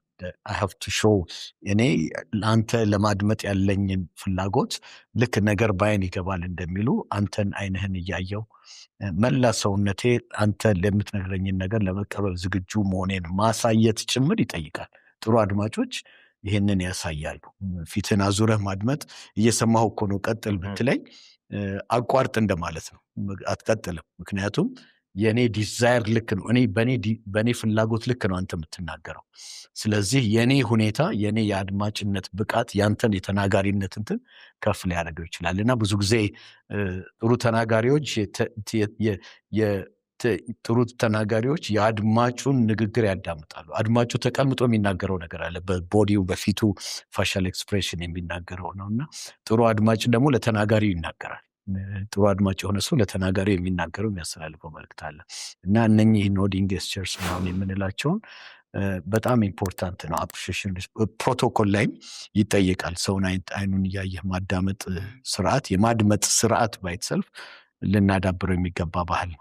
ብዙዎቻችን ትኩረት የማንሰጠው ከባዲ ላንጉጃችን ጀምሮ የምናሳየው ኤክስፕሬሽን እየሰማሁ ነው ሲቀጥል ምናምን ብዬ ብልህ የምትረዳኝ አረዳድና አይንህን እያየው ወደ አንተ ጠጋ ብዬ ሳዳምጥህ የምሰጠው ሪስፔክት እኩል አይደለም። በጆሮዬም ቢሆን ባዳምጥህ ያንን ሪስፔክት በእጄ አይኔ መላ ሰውነቴ I should show that I'm taking የምሰጠኝን ኢንፎርሜሽን ዋጋ ሰጥቼ እየተቀበልኩት መሆኑን ማሳየት ግዴታ አለብኝ እንደ ጥሩ አድማጭ። ስለዚህ ጥሩ አድማጭ ሲያዳምጥህ አይንህንም አቀማመጡም ሁሉም ኢምፖርታንት ነው። ብዙዎቻችን እንዲህ ስላለን ብቻ በቃ እየሰማን ስለሆነ ነው፣ ግን ያ መስማት ነው ማድመጥ አይደለም። እና ብዙ ሰሚዎች አሉ። አሁን ደግሞ አገራችን ውስጥ ደግሞ አሁን ሲመጣ በጣም የአድማጮች ችግር ተፈጥሯል። በጣም ብዙ ማድመጥ የተሳናቸው ሰዎች አሉ። መስማት የሚችሉ ግን መስማት የተሳናቸው ይሻላሉ እንደው ማድመጥ ከሚሳናው ሰው። አትሊስት መስማት የተሳናቸው ስለሚያውቁት ለመረዳት ብዙ ይሞክራሉ። ስለዚህ ማድመጥ ማለት with the intent of understanding ነገርን ለመረዳት ካለ ፍላጎት ውስጥ ያለ ነው። እና እንዳልከው ስልጠና ላይ 5 ሌቨል ኦፍ ሊስኒንግ አለ ብዬ ነው ጀምረው። የሰማ ሁሉ አያደምጥምና በጣም ጥሩ አድማጭ የሚባለው ወደ ኤምፋቲክ ሊስኒንግ ደረጃ ድረስ ይደርሳል። መጨረሻ ላይ ፊሊንግ እና ቶት ብቻ እንደው ልትናገር ያልፈለከውን ሁሉ ማድመጥ ይጀምራል። በጣም ከማድመጡ የተነሳ ቆይ ልትነግር የፈለከው ነገር አለ የቀረ ያለ ይመስለኛል እስቲ ቀጥል ሊልም ይችላል። ማለት ርቀቱ ምን ያህል እንደሚሄድ ነው። እና ከኢግኖሪንግ ጀምሮ ሴሌክቲቭ ሊስኒንግ፣ ፕሪቴንዲንግ ሊስኒንግ ምናምን እያለ መጥቶ ነው መጨረሻ 5ኛው ሌቨል ላይ አለ። ስለዚህ ሰዎች በማድመጥ ችሎታቸው በ5 ደረጃ ይከፋፈላሉ። እና በጣም ጥቂቶች ናቸው እዚህ 5ኛ ደረጃ ላይ ያሉት። እና በጣም የሚያሳዝነው ኮሚኒኬሽን 4 ፎር ያለ ሪዲንግ፣ ራይቲንግ መጻፍ፣ ማንበብ፣ መናገርና ማድመጥ ናቸው። 4 ሞድስ ኦፍ ኮሚኒኬሽን ነው ተግባቦት ነው ያለ የሚባለው። ኦፍ ኦል ደ ሞድስ ኦፍ ኮሚኒኬሽን 3ቱ ላይ በቂ ስልጠና ወስደናል። ማንበብ፣ መጻፍ፣ መናገር የሚለው ላይ አብዛኞቻችን ከልጃችን ጀምረት ብዙ ስልጠና ወስደናል። አንፎርቹኔትሊ በጣም የሚያስፈልገን ስልጠና ደግሞ ያልወሰድንበት የተግባቦት አንዱ ክፍል ማድመጥ ነው። እና እሱ ላይ እየሰራው ነው። በጣም ፓሽኔት ሆኜ ከምሰራበት ኮሚኒኬሽን ስኪል ሲባል መጀመሪያ እሱንና ባዲ ላንጉጅ ላይ እሰራለሁ። ክፍተቶች እያየው ነው ብዙ ጊዜ የምገባው። እዚህ ላይ ብሰራ ማንበብና መጻፍ ከልጅነት ጀምሮ የተማርኩት ስለሆነ እዛ ላይ አልሰራም። ኮሚኒኬሽን ላይ ትሬኒንግ ሰራለሁ ስል ባዲ ላንጉጅ በጣም አሁንም ትልቁ ክፍተት ያለብን ነው። እሱም ግን ማድመጥን ደግሞ እዛ መሰራበት ነው። እኔ በተለይ ብዙ ስልጠና ስሰጥ መስፍኔ እንዳለው እያልኩ ነው ማነሳው። እና ምሳሌዎችህንም ስለምወዳቸው እንደው በምሳሌ እነኚህን ደረጃዎች እንደው ብታስረዳ። እኔ ባቃቸው ግን አድማጭ ተመልካቾች ደግሞ ቢያውቋቸው አይጎዳቸውም። እና በምሳሌ ብታደርግልን በሌጅ ታደርገዋለህ። ብዙ ጊዜ እንግዲህ 3 ሌቨል ኦፍ ሊስኒንግ አለ ይባላል። እንደገና ሲምቦሊካሊ አንዳንድ ሰው መረጃን በጭንቅላቱ ይቀበላል፣ አንዳንዱ ደግሞ በልቡ ይወስዳል። መረጃን በልቡ የሚያደምጣለ፣ ከልብ ሆነ አድምጠኝ የምንለው አለ፣ በጭንቅላቱ የሚያደምጣለ፣ በእግሩ የሚያደምጣለ። አሁን 3 አይነት አድማጮች አሉ ይባላል ኢቨን ሲምቦሊካሊ። እና በጭንቅላቱ የሚያደምጥ ሰው አንድ መረጃ ስትነግረው ለሱ ዳታ ነው፣ ኢንፎርሜሽን ነው፣ ስታቲስቲክስ ነው። ለምሳሌ እዚህ መንገድ ላይ አንድ ሚኒባስ ተገልብጦ የህፃናትን ወደ ትምህርት ቤት የሚያመላለስ ሚኒባስ ከሲኖትራክ ጋር ተጋጭቶ ይህን ያህል ልጆች ሞቱ ስትለው ወዲያው መረጃውን በጭንቅላት ከሆነ የሰማው ያደመጠ የሚሰጠው ምላሽ ምንድን ነው? በቃ ባለፈው ሳምንትም እዚህ ቦታ ላይ 17 ሰው ከዛ 27 ሰው ምናምን ከዚህ በኋላ በአመት ይህን ያህል ሆነ ማለት ነው 260 በዚህ አይነት ኢትዮጵያ ከቀጠለች ከዓለም በመኪና አደጋ 3ኛ ትወጣለች ምናምን ብሎ ነው የሚያወራው። ለሱ ጀስት ስታቲስቲክስ ኢንፎርሜሽን ዜና ነው። በቃ እዛ ጋር ይቆማል የሰውየው መረዳት። ጭንቅላቱ ላይ ካለው ድሮ ከተጠራቀመው ሜሞሪ ጋር ፋይል አድርጎት ያንን ኒውስ ነው ለሱ ጀስት ሲቴክሲታሴ ኒውስ። ግን በልቦ ያደመጠው ሰው ሲባል አንድ ፍሬ ህፃናት እናትየው ምን ትሆን ይሆን? እነኚህ ልጆች ገና ስንትንትን ተከፍሎባቸው በህይወታቸው የሚመጣው ኮንሲኩዌንስ መዘዙ ምን አይነት ስሜት እንደሚፈጥር እነኚህ ልጆች እናት ምን ሆነ አሁኑ ደረቱን እየነካ ነው የሚሰማው። ተረዳኝ? ያ ምን ማለት ነው? ፔኑ የሚሆነውን ነገር መዘዙን በአደጋው ምክንያት የታጡ ልጆች ጋር ይሄኔ ከአንድ ቤተሰብ እዛ ጋር ይኖራል። እናት አሁን ምን ትሆናለች? አባትየው ምን አይነት እንትን ያሳልፍ የሆነ ወይ ምናምን ነገር እያለ በልቡ ስለወሰደው መረጃውን በዛ ልክ በእግሩ የሚያዳምጥ ከሆነ ደግሞ በቃ ይሄ ሲኖትራክ የሚባል ነበር ከሀገር ውስጥ እንጦታለን። ይህም መንገድ ቢዘጉት ይሻላል። ወደ አክሽን ነው የሚሄደው። ቀጥታ ሰማው አክሽን ነው። ወዲያው ሂቲንግስ አውቶማቲካሊ መረጃውን ወደ አክሽን ነው የሚቀይሩ።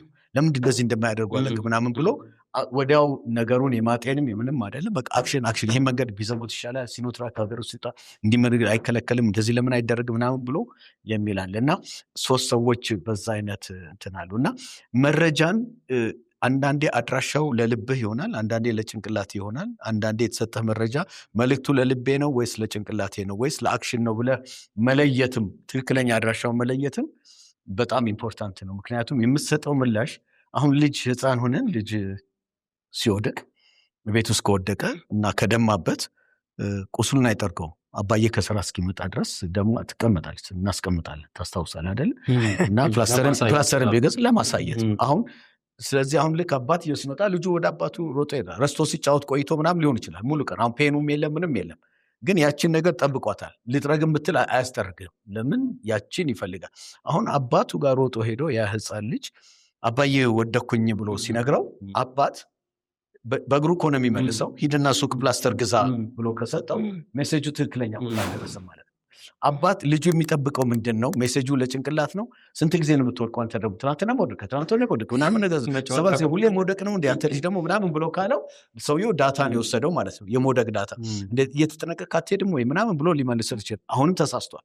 ልጁ የፈለገው ምንድን ነው? እስከዛ ድረስ 4 ሰዓት 5 ሰዓት አቆይቶ ያስቀምጣት ደግሞ ምንድን ነው?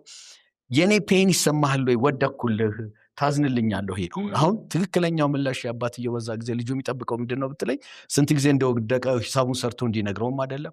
ሂድና ፕላስተር ግዛም እንዲለው አይደለም። ተገዝቶለታል እኮ ፕላስተር ተለጥፎለታል። ልጦት ነው የሚያሳየው፣ ደብቆ ነው የሚያሳየው እንጂ ፕላስተርም ተደርጓል።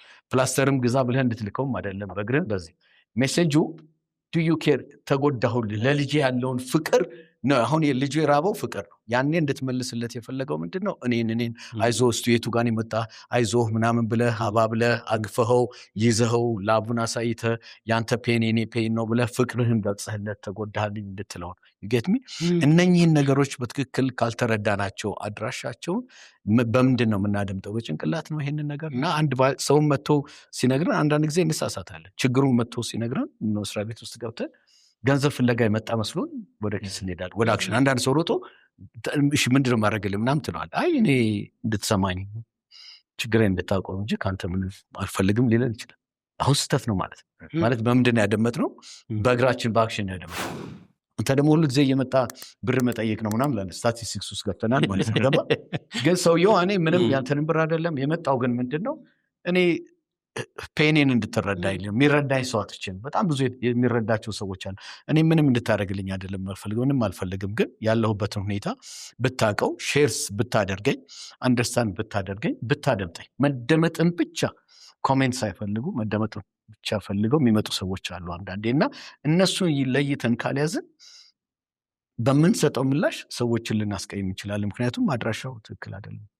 ትዳር ላይ ባለቤት መታ ቤት መታ ጀርባዬን እንደዚህ አመመኝ ከዚህ ጋር ጀምሮ ይቆረጥመኛል ምናምን ብላ ስትልህ አንተ ዶክተር እንትና አለች ሰላም ጋር ኬሪዮፓትሪክ ሄደሽ እዚህ ጋር ወረፋ ይዝልሻለሁ ይኸው ካርድ አለ ስልክ አምጥተህ ቆይ ስልክ ልስጥሽና ሼር አድርጊ ከዛ እኔ ማናገራታለሁ ምናምን ብለህ ካወራህ ጥላ ነው የምትሄደው። አንተ ልክ እንደዛ ስትልህ ነይ እስቲ የቱ ጋር ነው የሚያምሽ ብለህ ጀርባዋን አሸትሸት ብታደርጋት ሶም ዶክተርን መሄድ ላያስፈልግ ይችላል። she's checking on you, do you really care about me, do you really love me the way you love me? ድሮ ሲያመኝ ህመሜ የምትለው ነገር አሁን they check ቴስት የሚያደርጉ እሱ ነው። አንተ ወደ ሐኪም ሪፈራል የምትልክ ከሆነ ያንተ ነገር ይላል። ስለዚህ ስናደም ይሄ ሜሴጅ ለልቤ ነው ብለን በልብ መመለስ፣ ይሄ ሜሴጅ ለግሬ ነው ብለን መመለስ ይሻላል። እና ያንን መረዳዳት ኤምፓቲክ ሊስኒንግ የምንላት ሌቨል ላይ ሲደርስ የደረሰ ሰው ሜሴጁ ይገባል። የማይነገሩ ኢንታንጅብል የሆነ ሜሴጆች አሉ ፓኬጁ። አንደኛ አድራሻውን ማወቅ፣ ሁለተኛ ደግሞ ኢምፕላይድ የሆኑ ንግግሮች አሉ። ኢምፕላይድ የሆነ ንግግር ስለ ኤክስፕሊሲት ያልሆነ ሰው ይነግራል። ሊል የፈለገው ነገር ሊገባ ይገባል። ያ ሰው ለምሳሌ አሁን ሴቶች ዳይሬክት አይደሉም።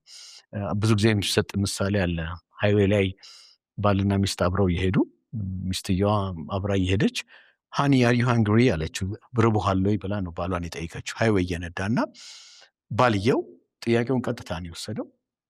አየ አራበው ሆዱ የኔ ቢጤ ቀጥታ መስል ገባ በጭቅላት ነው።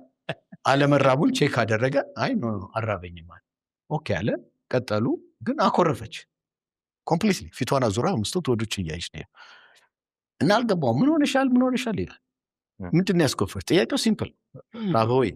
ግን ያልገባው ነገር ሊረዳው ያልገባው በቃላቶች ውስጥ ያለው ሊያቅ የሚገባው ምንድን ነው?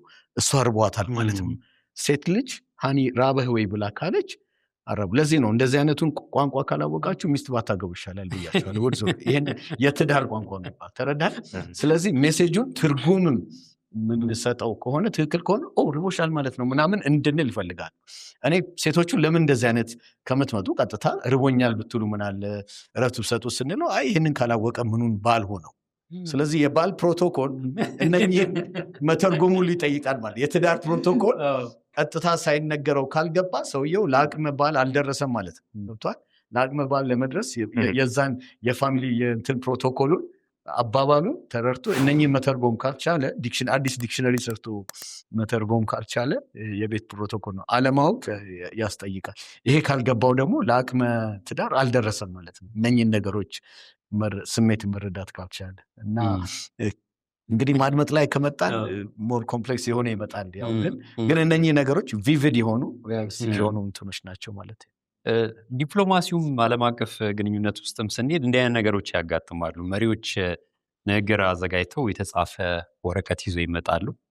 ምናልባት ንግግር እያደረጉ መሀል ላይ ሲያዩ ከአድማጭ ጋር መገናኘት ያቅታቸዋል እና ንግግሩን ትተው መናገር ይጀምራሉ። ቅድም ያልከው ይሄ ማድመጥ አድማጭንም ጭምር ነው በቦዲ ላንጉጁ በሰውነት ቋንቋውና እዚህ ላይ እንደው ያሉ ልምዶች ምንድን ናቸው ብታነሳ ብዬ ነው። ምሳሌዎች በጣም ስለወደድኳቸው። ጥሩ ተናጋሪ ሲጀመር የመጀመሪያው ነገር አንድ ሰው ጥሩ ተናጋሪ የሚሆነው አድማጮቹን በትክክል ከተረዳ ነው። የአድማጮቹን ስሜት ጌጅ ያደርጋል። በእያንዳንዷ ደረጃ ላይ እንዳልኩ አድማጮች በየደቂቃ በተናገርኩ ቁጥር ለአንተ የሚያስተላልፉልህ መልእክት አለ።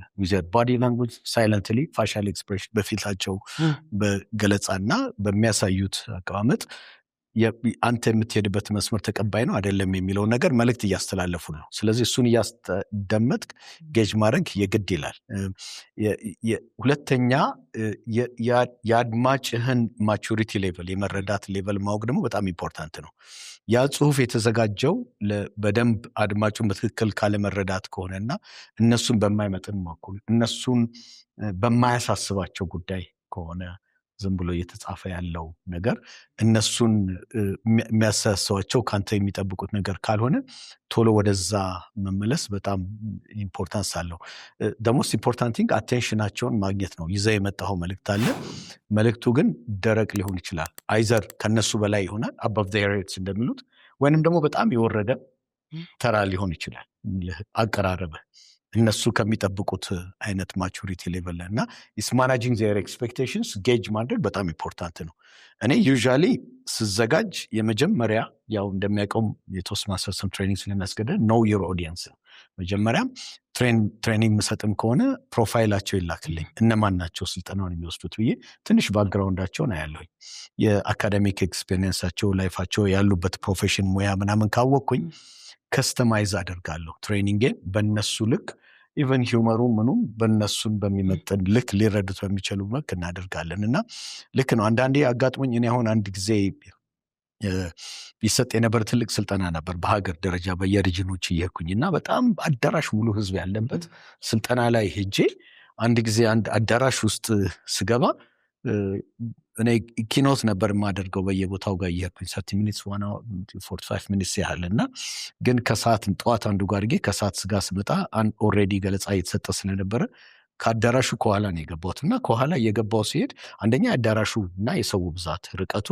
ስልጠና የሚሰጠው ሰው ስልጠና ስክሪኑ እየታየ ይሰጣል ግን እየተደመጠ ያለው እዚህ አካባቢ ባሉት ናቸው ከዚህ በኋላ ያሉት ሰዎች ስገባ ያገኘኋቸው ለብቻቸው ሰርክል ሰርተው የራሳቸው ወሬ ቀጥለዋል አሉበት ግን ኦዲያንሱ በቃ እየወክ እያደረጉ ቦታ የወስደው እስኪያስቀምጡኝ ድረስ ያየሁት ነገር አድማጭም የለም እየተሰማም አይደለም this is very challenging አሁን ወጥቼ ስናገር እዛ ፊት ለፊት ላይ ያሉ ጥቂት ሰዎች ጋር ያለ ኮሚኒኬሽን ነው ፕሬዘንት የሚያደርግ ሰው ወንበር ላይ ቁጭ ብሎ ስላይዱን እያመጣ የራሱን ነገር እያነበበ ከስክሪኑ እያየ ይቀጥላል ወደዛ እየተደመጠ እንደሆነም ጌጅ አላደረገም እኔ ደግሞ በዛ አይነት መቀጠል አልችልም እና ቀጥታ ስቴጁ ላይ እንደወጣው የኔ ተራ ሲደርስ አስቆሜ ሁሉንም ሰው አስነስቼ ከዳር እስከ ዳር ስፖርት እንስራ ብዬ በስፖርት ነው የጀመርኩት ምንም ትሬኒንግ ሳንል የህዝቡን ሁሉ ዩኒፋይ ለማድረግ እቺ ማደርገውን አታደርጉ ምሰራው ምናምን ትል ሂውመር ያለባት አንድ ስፖርት አብረን እንስራ እስቲ ደክሟቸዋል ኢነርጃይዘር እንስራ ብዬ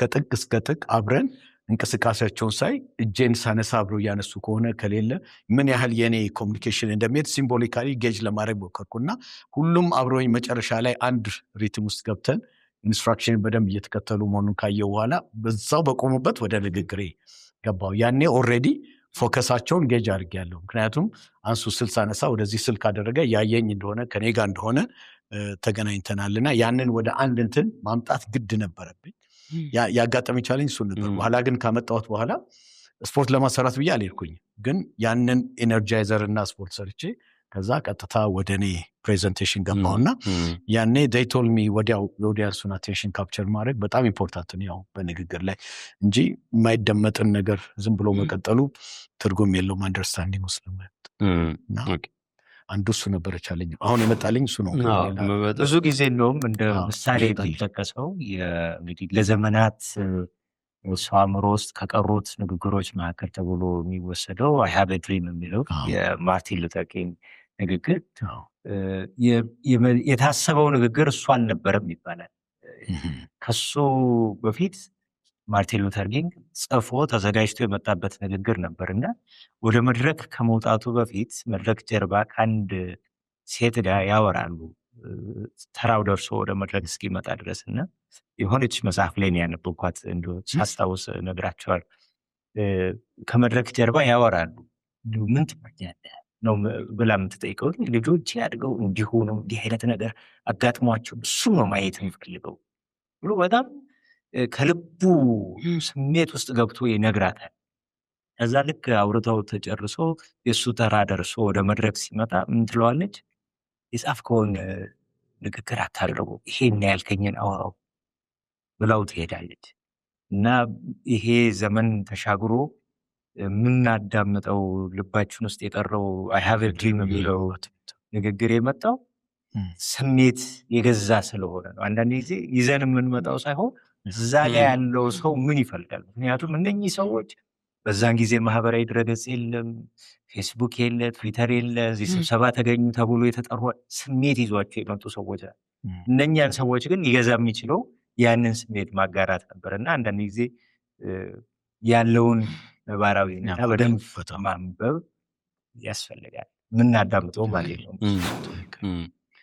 ግን አንድ እንግዲህ ያው እኔም ዛሬ በደንብ አክቲቭ ለመሆን ማድመጤን ለመለካትም ስለፈለኩኝ ነውና ቀደም እንዳልነው አንዳንዴ አድማጩ እንደው የተሳሳተ መልእክት አይሰጠንም አንዳንዴ ያጨበጭብልናል አንዳንዴ ሞራል ይሰጠንና ልንናገር ከፈለግነው አውድ ውጭም ወጥቶ ደግሞ ንግግራችን አንዳንዴ አማረ ብለን ስተት ውስጥ እንገባለን። ይሄ እንደው አንዳንዴ አድማጩ የተሳሳተ ሲግናል አይሰጠንም ወይ? ይሰጣል።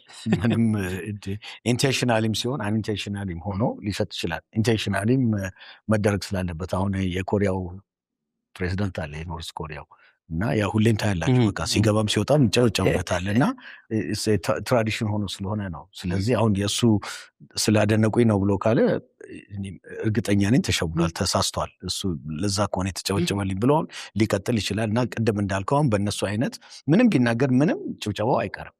ማያጨበጨብ የለም። ደግሞ ጭብጨባው አይነቱ ራሱ በጣም የተጋነነ ሳይናገርም ይጨበጨብለታል። ስለዚህ አሁን የመጨብጨቡ ምክንያት ራሱ ሲገባም ይጨበጨብለታል፣ ሳይናገርም ይጨበጨባል፣ ሲናገርም ይላል። ስለዚህ ትርጉም ያጣ ይሆናል። ያ አሁን ሪል ቫሊዩን አያስተላልፍም። ባላንስ መጠበቁ በጣም ኢምፖርታንት ነው። ልንል ተዘጋጅተንበት የመጣው ነገር አለ፣ እነሱ ደግሞ ሊሰሙ የፈሉት ነገር አለ። ስለዚህ አሁን እኛ መናገር ያለብን እነሱ ሊሰሙት የፈለጉትን ብቻ ሳይሆን ሊሰሙት የሚገባቸውንም ጭምር መናገር ደግሞ አለብን።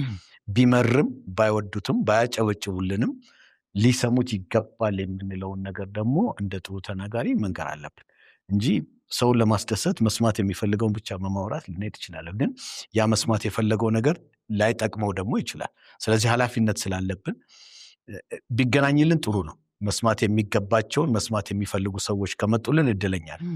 ግን መስማት የሚገባቸውን ሳይሆን የሚፈልጉት ነገር ከሚገባቸው ውጪ ከሆነ ግን አይጠቅማቸው። ወደሚገባቸው መሄድ ግን ግድ ይላል። ተናጋሪው መናገር ያለበት ስለተጨበጨበለት ዳይሬክት እንዲያደርጉት ሳይሆን መስማት ይገባቸዋል ብሎ በሱ የተዘጋጀውን ግን ማስተላለፍ አለበት። ባያጨበጭቡለትም ጥለውትም ቢሄዱ ትክክለኛው መልእክት እሱ ነው ብሎ ካመነበት ኦዲየንስም ባይኖር መቀጠል ያለበት መስማት የሚገባቸውን ነው እንጂ የጨበጨቡለት ብቻ አይደለም። ራይት። አይ ጥሩ። ሌላ እንግዲህ የቶስት ማስተርስ ላይ የንግግር የአመራር ብዙ ክህሎቶች የሚዳብሩበት ነው። እኔም በታደምኩባቸው የቶስት ማስተርስ ፕሮግራሞች ውስጥ በጣም በፕሮቶኮል በስነስርዓት የሚመራ ስብሰባ ሆኖ አይቼዋለሁ። እና እነዚህ እንደው ለንግግር ወይም ደግሞ አንድ ሰው አድማጭን ለመያዝ ለሚያደርገው ንግግር ያለው ድርሻ ምንድን ነው? እንደው እዛ ውስጥ ያሉትን ሂደቶች እንድናይ ስለፈለግኩኝ ነው። እንግዲህ ቶስት ማስተርስን ለብዙ ዓመታት እኔ በጣም በህይወቴም ኢምፓክት ሲግኒፊካንት ኢምፓክት አመጡ ከምላቸው እንትን ልምዶች ውስጥ ቶስት ማስተርስ ክለብ ያሳየሁት ቆይታ ነው። በጣም የቶስት ማስተር ኢምፓክት እንደ አካዳሚክ እንትን እንዲህ ኦቨርናይት የምታመጣው በግሬድ የሚሰጥ አይደለም። በጣም ሰብትል የሆነ ኢንተርናል የሆነ ጊዜ ወስዶ ፐርሰናሊቲ ዴቨሎፕመንትን የሚያመጣ ነው። ምክንያቱም እዛ የንግግር ከፕሮቶኮልም ከስርዓትም ባለፈ መልኩ የአመለካከትና የአስተያየት ለውጥ፣ ምክንያቱም በጣም የበሰሉ አመለካከቶች ሰዎች አይዲያ ይዘው የሚመጡበት ነው። ብዙ የተማርንበት ነው። ሌላ ቦታ የትም ልንማራቸው የማንችላቸውን የነጠሩ ሀሳቦችን ያሳያል። ቶስት ማስተር ክሪቲካል ቲንኪንግን የሚያገኝንበት ቦታ ነው። ነገሮችን ከኦፒኒየን እና ፋክትን ለይተን እንድናይ የራሳችንም ኦፒኒየን እንዲኖረን አድርጎ አዘጋጅቶናል። እና ይሄ ብዙ ጊዜ በፌስ ቫሊዩ ይወስዱታል። ፓብሊክ ስፒኪንግ ስኪልስ ብቻ ይመስላል። ግን ከፓብሊክ ስኪል ባለፈ መልኩ በስራ ዓለም ላይ እንዳሰልጣኝ ለእኔ በጣም ተጠቅሜበታለሁ። ምክንያቱም ስልጠና ብዙ የእነኛን ክህሎቶች ስለሚፈልግ፣ ግን የአመራርም የዲሲፕሊንም የፕሮቶኮል ስርዓት ኢቨን ቶስት ማስተርስ ሜንተሮቼን ሳሰለጥን እኔም ሜንተር ነበርኩኝ።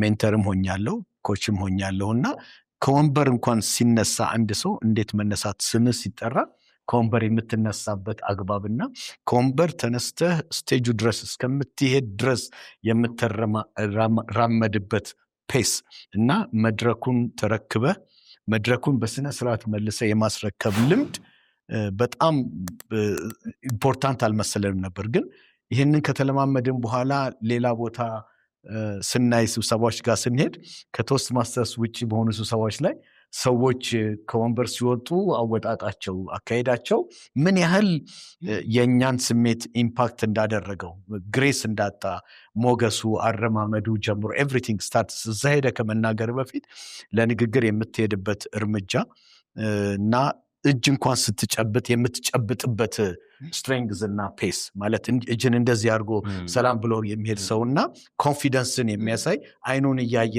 ከሻውን እያየ ሰላም ብለ መድረኩን ተቀብለ ሄደ የምትናገርበት እንትን በጣም ፕሮፌሽናል የሆኑ ስፒከሮችን ስታይ ሬኮግናይዝ እያደረክ የምትሄዳቸው ነገሮች በጣም ኢምፖርታንት ናቸው። ቀለል ብሎ ነው ያየናቸው። ብዙ ሰው የፓብሊክ ስፒኪንግ እዛ ጋር ቆመው በተናገረው ጋር ብቻ ሊመዝኑት ይሞክራሉ። ግን ፕሮሰሱ እዛ ውስጥ ድረስ የሄደ ነው እና ያንን በጣም አደንቃለሁ። በጣም በተለይ ደግሞ ኢምፕሮምፕቱ ስፒች ምትባላለች፣ ተዘጋጅቶ የሚቀርብ ንግግር አለ። ኢቫሉዌት ሲደረግ ክሪቲካሊ ኢቫሉዌት ስለሚደረግ ፊድባክ አሰጣጥ፣ ለምሳሌ አሁን የቶስትማስተርስ ፊድባክ አሰጣጥ በብዙ ተቋማት ውስጥ ያንን ሞዴል ነው የምጠቀመው። ኬኬ ሜተድ፣ ሳንድዊች ሜተድ የምትባላለች እና ሰውን ለምን ኢምፖርታንት እንደሆነ አስተያየት ለመስጠት ስንፈልግ መጀመሪያ በአፕሪሺዬሽን ጀምረን በማነቅ ጆሮ በደንብ እንዲከፈት እንዲሰማን አድርገን ከዛ በኋላ ደግሞ መሻሻል የሚገባቸውን ነገሮች በመሃል አስገብተን እሱን ደግሞ ነግረነው ጆሮን ዘግቶ እንዳይሄድ እንደገና ደግሞ ጆሮውን ከፍቶ በሞራል ተናስቶ እንዲመለስ መልሰን ደግሞ እንደገና የምናደንቀውን ነገር በደንብ ነግረነው መሸኘት የሚለው ነገር ተመልሶ ክለብ ውስጥ እንዲመጣ ተመልሶ እዛሽ ቦታ ደፍሮ እንዲመለስ አድርጎ እኛንም እዛ ውስጥ ያቆየን ምንድነው የሚሰጠን ፊድባክ በጣም ኮንስትራክቲቭ ነበረ። ራሳችን እንድናድግ ነው። ሌሎች ደግሞ በሚሰጣቸው ፊድባክ እኛም እየተማርንበት ነበር። ኤቭሪ ታይም እያንዳንዱ ሰው የሚሰጠው ፊድባክ እኛም ደግሞ ፊድባክ ሰጪዎች ስንሆን ንግግርን ዝም ብሎ ከመስማት ይልቅ አድማጭ እንድንሆን አደረገ። ምክንያቱም ክሪቲካሊ ኢቫሉዌት ማድረግ ስላለብን ያንን አሳይመንት ወስደን የትናን ንግግር ኢቫሉዌት የምታደርገው አንተ ነህ ስንባል ለዛ ንግግር ሰውየው ሲናገር እያንዳንዷን የሚያወጣትን ኦፒኒየኑን፣ ፍሎውን፣ ሂደቱን፣ ኮንቴንቱን ኢቫሉዌት ማድረግ ጀመረ።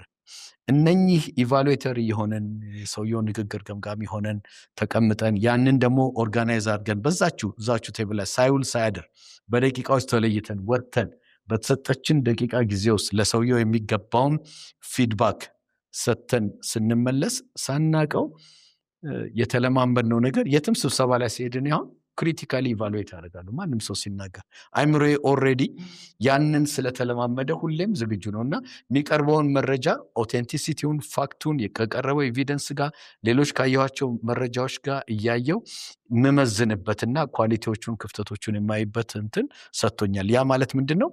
የንግግር ችሎታችን ብቻ ሳይሆን አውር ቲንኪንግ ክሪቲካል ቲንኪንግ አቢሊቲንም በጣም አሻሽሎልናል። ፋክትና ኦፒኒየንን የመለየት ነገሮችን በሚዛን የመረዳት ነው። እጅግ በጣም ጠቃሚ ክህሎት ነው ያገኘ ነው እና ዩዥዋሊ ቶስትማስተርስን ሰው በፌስ ቫልዩ ይወስደዋል። ግን ለእኔ ፐርሰናሊ በእነኚህ ሁሉ ቫልዩዎች እሴቶችን ይዞ የመጣ ነው እና በጣም እኔ በጣም ሪኮመንድ ከማደርጋቸው ለሰዎች ተግባቦት ላይ አክሮስ ዘ ቦርድ በማንኛውም ደረጃ ላይ ለሚመጣ እንደው ፓብሊክ ላይ ለሚቀርብ ሳይሆን በኮሚኒኬሽን ጉዳይ ላይ ህይወቱን ሲሪየስሊ ይሰራል። አንደኛ ኮሚኒኬሽን something ኦፕሽናል አይደለም። በቃ something በማንኛውም የኬሪየር ዴቨሎፕመንት ላይ ሲሪየስ የሆነ ሰው ኮሚኒኬሽንን ሲሪየስሊ ሊወስዶ ይገባል። ኮሚኒኬሽን ስለ ኦል ፎር ዌይስ ኮሚኒኬሽን ሲሪየስሊ የሚወስድ ሰው ደግሞ የበለጠ ግንኙነቱ ደግሞ ቶስትማስተርስ ላይ ነው። ቶስትማስተርስ በነገራችን ላይ ደግሞ የሌላም ሀገር ዜጎችም ጭምር የሚያሉበት ስለሆነ ኢቨን ካልቸራል ሚክሱን ለግሎባላይዝድ ለሆነው ፕላትፎርም እያዘጋጀን ነው የመጣው። አሁን WTO አክሴሽን ሊመጣ ነው። ሰዎች ከህንድና ቻይና ከሌላ ሀገር ከሚመጣ ጋር አብረን ስብሰባ ልንቀመጥ ነው፣ ኔጎሽየት ልናደርግ ነው። ስለዚህ ከነሱ ጋር በምን አይነት ሌቨል ኮሚኒኬት ማድረግ አለብን የሚለው ወደድንም ጠላንም ፌስ የምናደርገው ስለሆነ ብንዘጋጅበት ይሻል ይሆናልና የቶስትማስተርስ ጥቅም በጣም ነው። እኔ እንግዲህ ያው መቅደላ ያውቃል እስከ ፕሬዚዳንት ሆኜ አገልግያለሁ። አገሪቷንም ወክዬ አሜሪካ ሪኖ ኔቫዳ ላይ በተደረገ ኮንቬንሽን ላይ ፓርቲሲፔት አድርጌያለሁ። ብዙ ዋጋ ከፍዬበታለሁ። ግን I have really benefit በጣም ተጠቀሙበት ከሚሉት ሰዎች መካከል ነኝ እላለሁ። ቶስትማስተር ቤኔፊት በደንብ ግብረ መልሱ ጋር ቀደም ኬ ብላል፣ ሶስት ኬዎች ሳንድዊችን ብልሃል። ከዛ ውጭ ደግሞ እኔ በታደምኩባቸው ፕሮግራሞች ያየሁት የጊዜ አጠቃቀም ላይ እንደ የትኛውም ስብሰባ አጀንዳ ተዘጋጅቶለት ሰዎች ቀድሞ ያልከው ቅድም ያልከው ደግሞ ሌላው ቀርቶ ማበረታቻም አለው ሰዎች ላይ ያንዳንዱ ንግግር ሲያበረታቱ ያለውና እነዚህንም ጨምረ ከዛ ደግሞ እንደ አንድ ሌላ ተጨማሪ ጥያቄ ቅድም ገመግማለሁ ብለኛል የተለያዩ ዝግጅቶችን የተለያዩ ንግግሮችን እንግዲህ አብዛኛው ሚዲያችን የሚያስተላልፉ ወይም የምናያቸው ፕሮግራሞች በእንደዚህ አይነት ኩነቶች የተሞሉ ናቸውና እንደው ምንድነው ስገመግም እንደ ክፍተት ያየውና እንደው አድማጩና ተናጋሪው ተለያይቷል እንደዚህ ሆኖ መድረክ ላይ መቅረብ አልነበረበትም የምትለው ምክንያቱም ፕሮግራሙ ፕሮቶኮል ነው ስነ ስርዓትም ማስተማርም ጭምር ስላለው ከግብረ መልሱም ቅድም ካነሳናቸው ቶስት ማስተርስ ውስጥ ካሉት አንድ ሴሽን ዝርዝር ውስጥ ጨምረ ግምገማዎችስ ያንተ ምልከታ ምንድነው የሚለውንም እንድታነሳ ብዬ ነው። ሶስት ጥያቄ በአንድ አረኩኝ።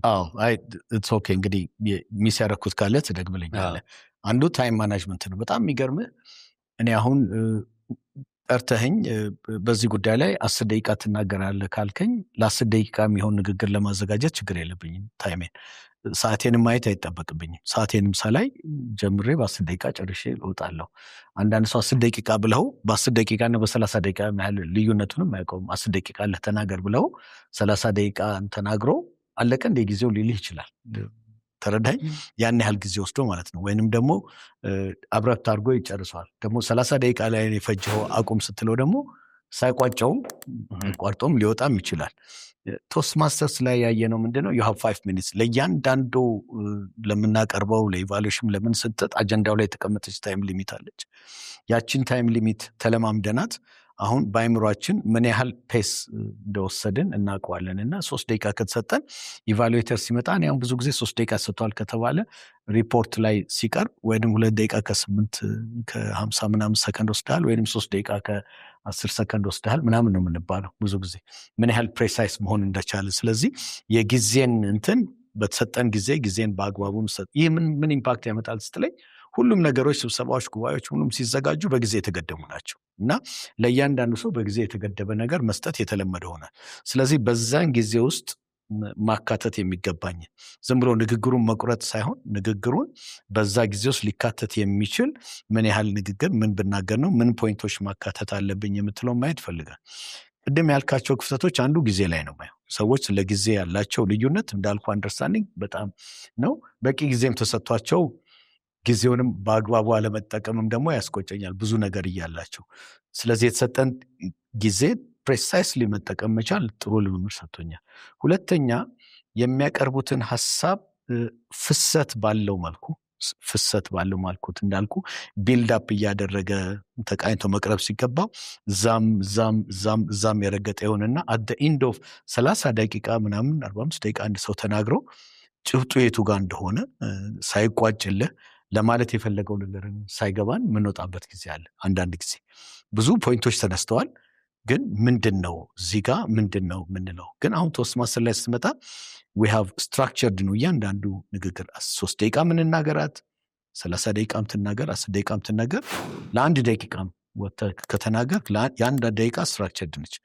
ኢንትሮዳክሽን አለው፣ ባዲ አለው፣ ኮንክሉዥን አለው። ማለት ኦዲየንሱን ካፕቸር የምታደርግበት አለ የምትጀምርበት፣ ግን ቋጭ ተሆነው ነገሩ የምትወጣው ደግሞ ሰመራይዝ አድርገህ ነው።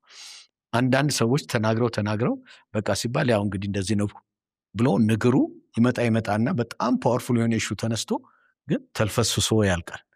አንድ ኖቲስ ያደረኩት ሳይታሰብ ተልፈስሶ ደግሞ ተዳክሞ ተራ ንግግር በጣም ሆት የሆነ ኢሹ በስሜት በደንብ መገለጽ የሚገባው ቁጭቱ እንዳለ የሚያሳይ ኮንቴንቱ ላይ ሌላ ሰው ቢያቀርበው ቅድም እንዳልኩ I have a dream ብሎ እንደተናገረው ፓወርፉል በፋሻል ኤክስፕሬሽን እና በድምፅም በምንም የቮካል ቫሪያቲ ተሰርቶ የሚባል ዝም ብሎ እንደተራ ነገር ተነግሮ ተድበስብሶ ሊያልፍ ይችላል እና አቅም ያጣል። ጉልበት ሲያጣ ስታየው ታዝናለህ። ያው እነኚህ ነገሮች ላይ ብዙ ሰዎች ላይ ያለውኝ ስልጠናም ስለምሰጥ አሰልጣኞችንም ስለማሰለጥን ፊድባክም ሰጥ ብዙ ጊዜ ሰጣቸውን ብዙ እውቀት ያላቸው ሰዎች ምንድነው ይሄ ያመጣው ማለት ምንድነው እውቀት እያለው ሰው በጣም ችሎታውን እያለው ግን እውቀትን ከማስተላለፍ ጋር ያለው ግንኙነት ቅድም የምትለው የሶፍት ስኪል ካፓ እሷ ነች። you can be an expert በዛ ነገር ላይ እኮ ብዙ ሪሰርች የሰራ ፖቴንሻል እውቀት ያለው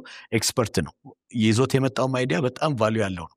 ግን ያቀረብክበት አቀራረብና ማቅረቢያው ያንን ነገር ቫሊዩ ላው ላይ ይችልሽበታል፣ ዋጋ ያሳጣዋልና ለዛም ትኩረት መስጠት ይፈልጋል ማለት ነው። ያቀረብክበት የምታቀርብበት መንገድና መልእክት ማስተላለፍና ሌላው አጀንዳ በጣም ያው በዘመነው ዓለም ሁሉም ነገር በጊዜ ተገድቦ ነው የሚወሰኑት ውሳኔዎች፣ መደረግ ያለባቸው ነገሮች ጊዜ እንደ ባጀት ተቆጥሮ ነው የሚሰጥ።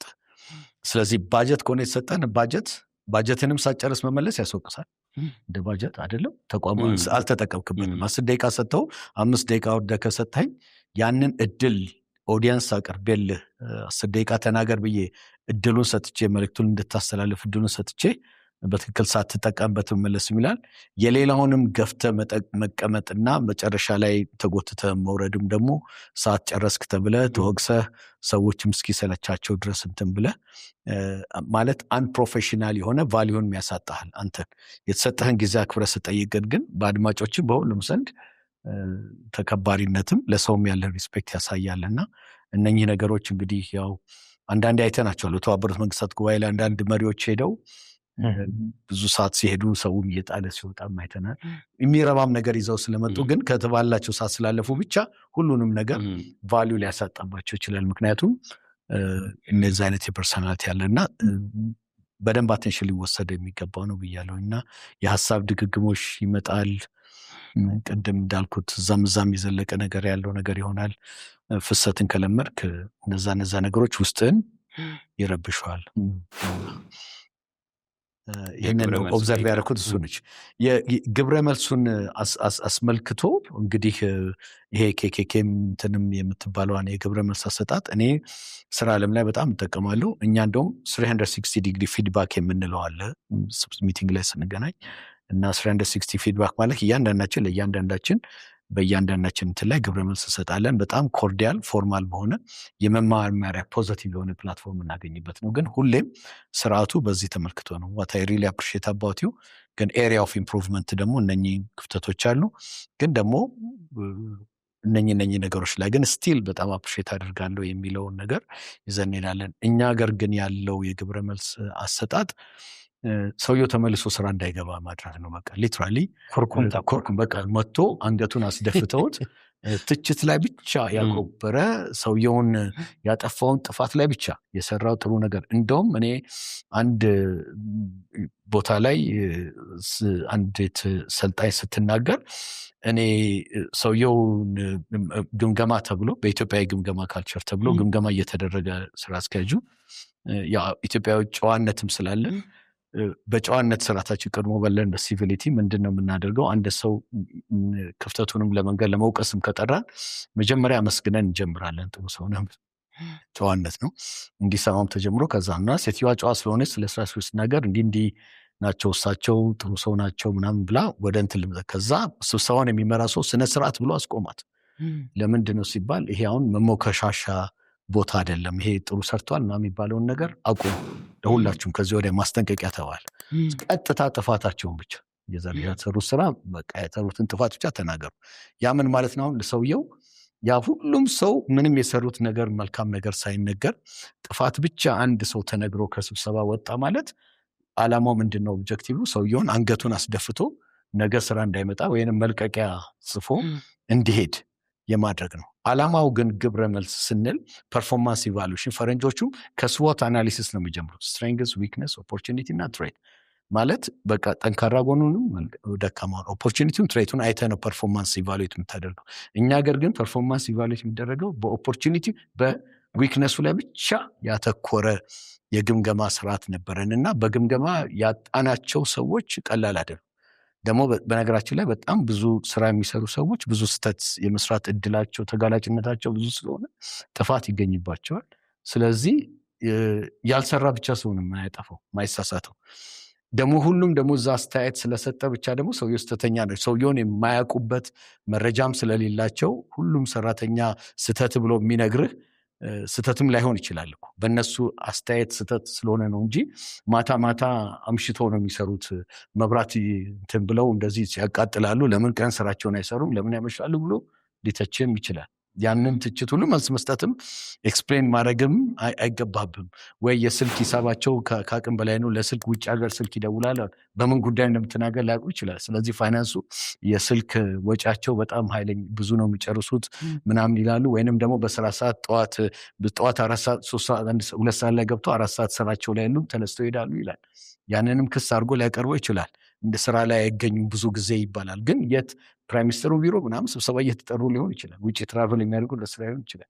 ስለዚህ ሁሉም ግን እጅን እያወጣ ሰውየውን በዚህ ሁሉ ነገር ላይ የምንወቅሳቸው ከሆነ ሚዛናዊ ስለማይሆን በዛ ነገር በዛ ስርዓት እኔ አሁን ትልቅ በኢትዮጵያ ኮንቴክስት የግምገማ ያው ተቃዋሚ ነኝ ወደላም ያውቃል። የኢትዮጵያ የግምገማ ስርዓት በቃ ጥፋት ላይ ብቻ ደግሞ ተጓዥ ነቃሽ እንደሚባል ሰውም ጥቁር ነገር ስፖርት ሰው ላይ ፍለጋ በምድር ላይም ቀላሉ ስራ ሰው መተቸት ነው። እኛ እንኳን በዚህ አይደለም የኛ ሴቶች እህቶቻችን ራሱ የአርሰናልና የማንቸስተርን ጨዋታ ያብጠለጥሙታል። እንደዛ አድርገው ማለት በጣም ተክነናል።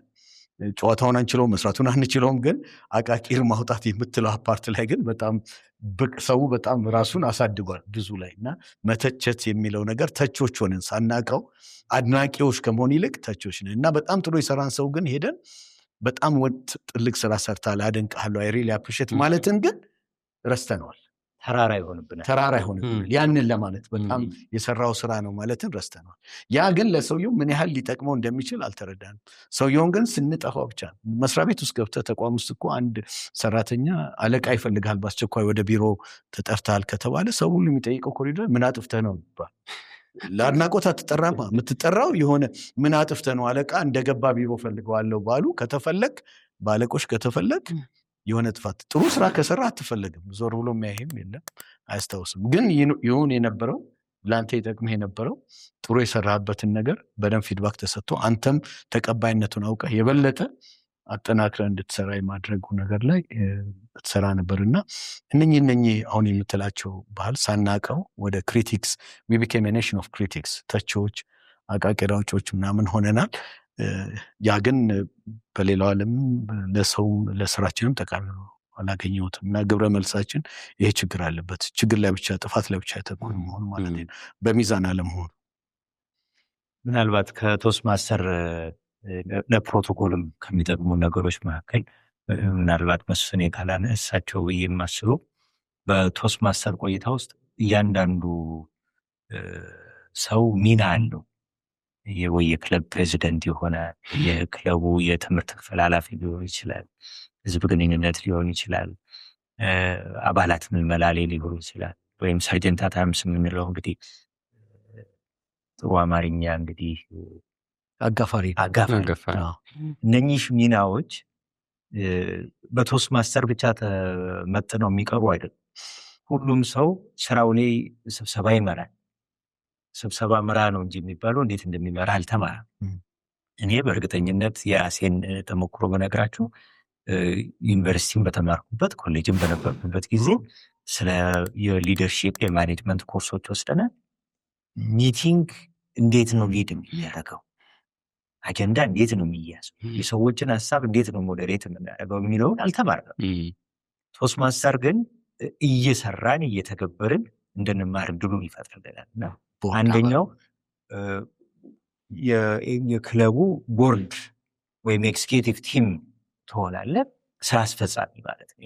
የክለቡ ስራ አስፈጻሚ አባል ስትሆን በሚሰጥህ ሚና የተዘጋጁ መመሪያዎች አሉ።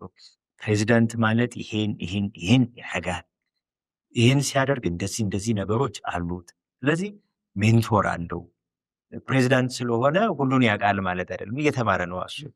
ግን እነኚህ ነገሮች በኋላ ላይ እንግዲህ መስፍኔ ከስልጠናውም ጎን ለጎን በጣም ብዙ ከሚሰራቸው ነገሮች በጣም ትልልቅ የሚባሉ ስብሰባዎች ሞዴሬት ያደርጋል። ይሄ ሞዴሬሽን ስኪል መነሻውም ቶስት ማስተር፣ ምክንያቱም ቶስት ማስተር ላይ ብዙ አባላት አሉ። እነሱን ሀሳብ አሳልጦ ማስኬድ መቻል፣ አላማውን አሳቶ ማስኬድ መቻል ትልቅ ነገርም ስለሆነ ቶስት ማስተር ውስጥ እማናያቸው ግን ምንኖራቸው ክህሎቶች አንደኛው ይሄ። ሌላኛው በእነኚህ ውስጥ ደግሞ ችግሮች ይኖራሉ። በኋላ ላይ መስፍኔ በደንብ ያነሳሉ። ኮንፍሊክት የማይቀር ነገር ነው። ከሰዎች ጋር እንጋጫለን። የታሰበው ነገር ላይመጣ ይችላል። እነሱ ነገሮችስ እንዴት ነው ማኔጅ የምናደርጋቸው? እንዴት አድርገን ነው የምናስተካከላቸው? በትልቅ ማዕቀፍ ውስጥ ሆነን ስንሰራ እንዴት ማኔጅ እንደምናደርገው ካልተማርን ቢያንስ እየሰራን የምንማርበት መድረክ ይፈልጋል። ቶስት ማስተርን ከሌሎቹ የትምህርት መድረኮች የሚለየው በተግባር ውስጥ ያለ ትምህርት መሆኑ፣ በቲዮሪ ያለ ትምህርት አይደለም። ተግባር ውስጥ ያለ ነው። እየሰራ የሞከር እየተሻሻል ከምትሄድበት ነውና እነኚህ ነገሮች እናያለን። አንዳንዶቹ ደግሞ በስብሰባው ወቅት የሚኖሩ ሚናዎች አሉ። ለምሳሌ አንደኛው ቶስት ማስተር ኦፍ ዘ ዴይ የምንለው አለ። የዕለቱ አጋፋሪ፣ የዕለቱን ለምሳሌ ንግግሮች ካሉት ንግግሮቹን ከአንደኛው ወደ ሌላኛው የሚያሻግር መድረክ የሚመራ። አሁን በተለያየ ዝግጅቶች ኩነቶች ላይ ማስተር ኦፍ ሴሬሞኒ ብለን እናያለን፣ መድረክ መሪ ብለን እናያለን። ብዙዎቹ ራሳቸውን ባዳበሩበት መልክ ነው እንጂ የመጡት በትምህርት ደረጃ በጣም ብዙ የለም። ቶስት ማስተር ያሉ መድረኮች ግን እነኚህን ነገሮች ሰዎች እንዲለማመዱ እድል ይፈጥራል። ነገ ላይ አቤ ቶስት ማስተር ውስጥ ከቆየ በኋላ የአንድ ስብሰባ ወይም ኩነት የግማሽ ቀን ኩነት ፋሲሊቴት አድርግ ብትባል አይከብድም። ምክንያቱም በትንሹ ሞክረዋል፣ ፊድባክ ወስደህበታል፣ ግብረ መልስ ተወስዶበታል፣ ሰዎች አስተያየት ሰጥተውበታል። እንዲህ ብታደርገው ችን ብታደርገው አይደል? አንዳንድ ጊዜ ወዝ ያጣ የሚሆንብን ለምንድን ነው? እንዴት አድርገን ከአንደኛው ንግግር ወደ ሌላኛው ንግግር እንሻገር። ቅድም መስፍን ያነሳው ነገር ነበረ። በተለይ መድረክ ላይ ያለ ሰው ይሄ ሌክተር ነው የምንለው አለ አይደል? ብዙ ቦታ ላይ ፖዲየም እንለዋለን፣ ግን ሌክተር ነው የምንለው። እሱ ጋር አንድ ፕሮግራሙን የሚያሳልጥ ሰው ካለ ተናጋሪ ሲጠራ እዛው ቦታ ላይ ጠብቆ አክብሮ ሰጥቶ ነው መሄድ ያለበት። እና ብዙ መድረኮች ላይ የምናየው አለ። ሰውየው ይጠራል፣ ንግግር የሚያደርገው ለ2 ደቂቃ ለ3 ደቂቃ ሰውየው እስኪመጣ ድረስ መድረኩ ባዶ። እንዲህ አይነት ነገሮች ቶስት ማስተር ውስጥ የሉ። ምክንያቱም መድረክ ባዶ መቆየት የለበትም የምንለዋለና እንደዚህ አይነት ነገሮችን በተግባር የምንማርበት ቦታ ነው ቶስት ማስተር። እና ምናልባት እነኚህ ስላልተጨመሩ ብዬ ነው። ቴንኪው ማስታችኋል። እውነት ነው። የፕሮቶኮል ጉዳይ ፖድካስትን እያደመጣችሁ እየተመለከታችሁ ነው ያላችሁት አድማጭ ተመልካቾቻችን። የዛሬው ቆይታችን ደግሞ ከአቶ መስፍን አስፋው ጋር ሰፋ ያለ በተለይ ከዘዋዊ ክህሎት ጋር በተገናኘ ዕለት ተዕለት ደግሞ ያሉንን መስተጋብሮች የምናረቅበት በስራም በማህበራዊ ህይወታችንም ሊጠቅሙን የሚችሉትን ነገሮች እያነሳን እየተጨዋወትን የቆየ ነው። በምሳሌ እያወዛ ቤታችን እንዲገባ እያደረገ ነው እስካሁን የቆየ ነው። ትንሽ ረፍት እናደርግና እንቀጥላለን።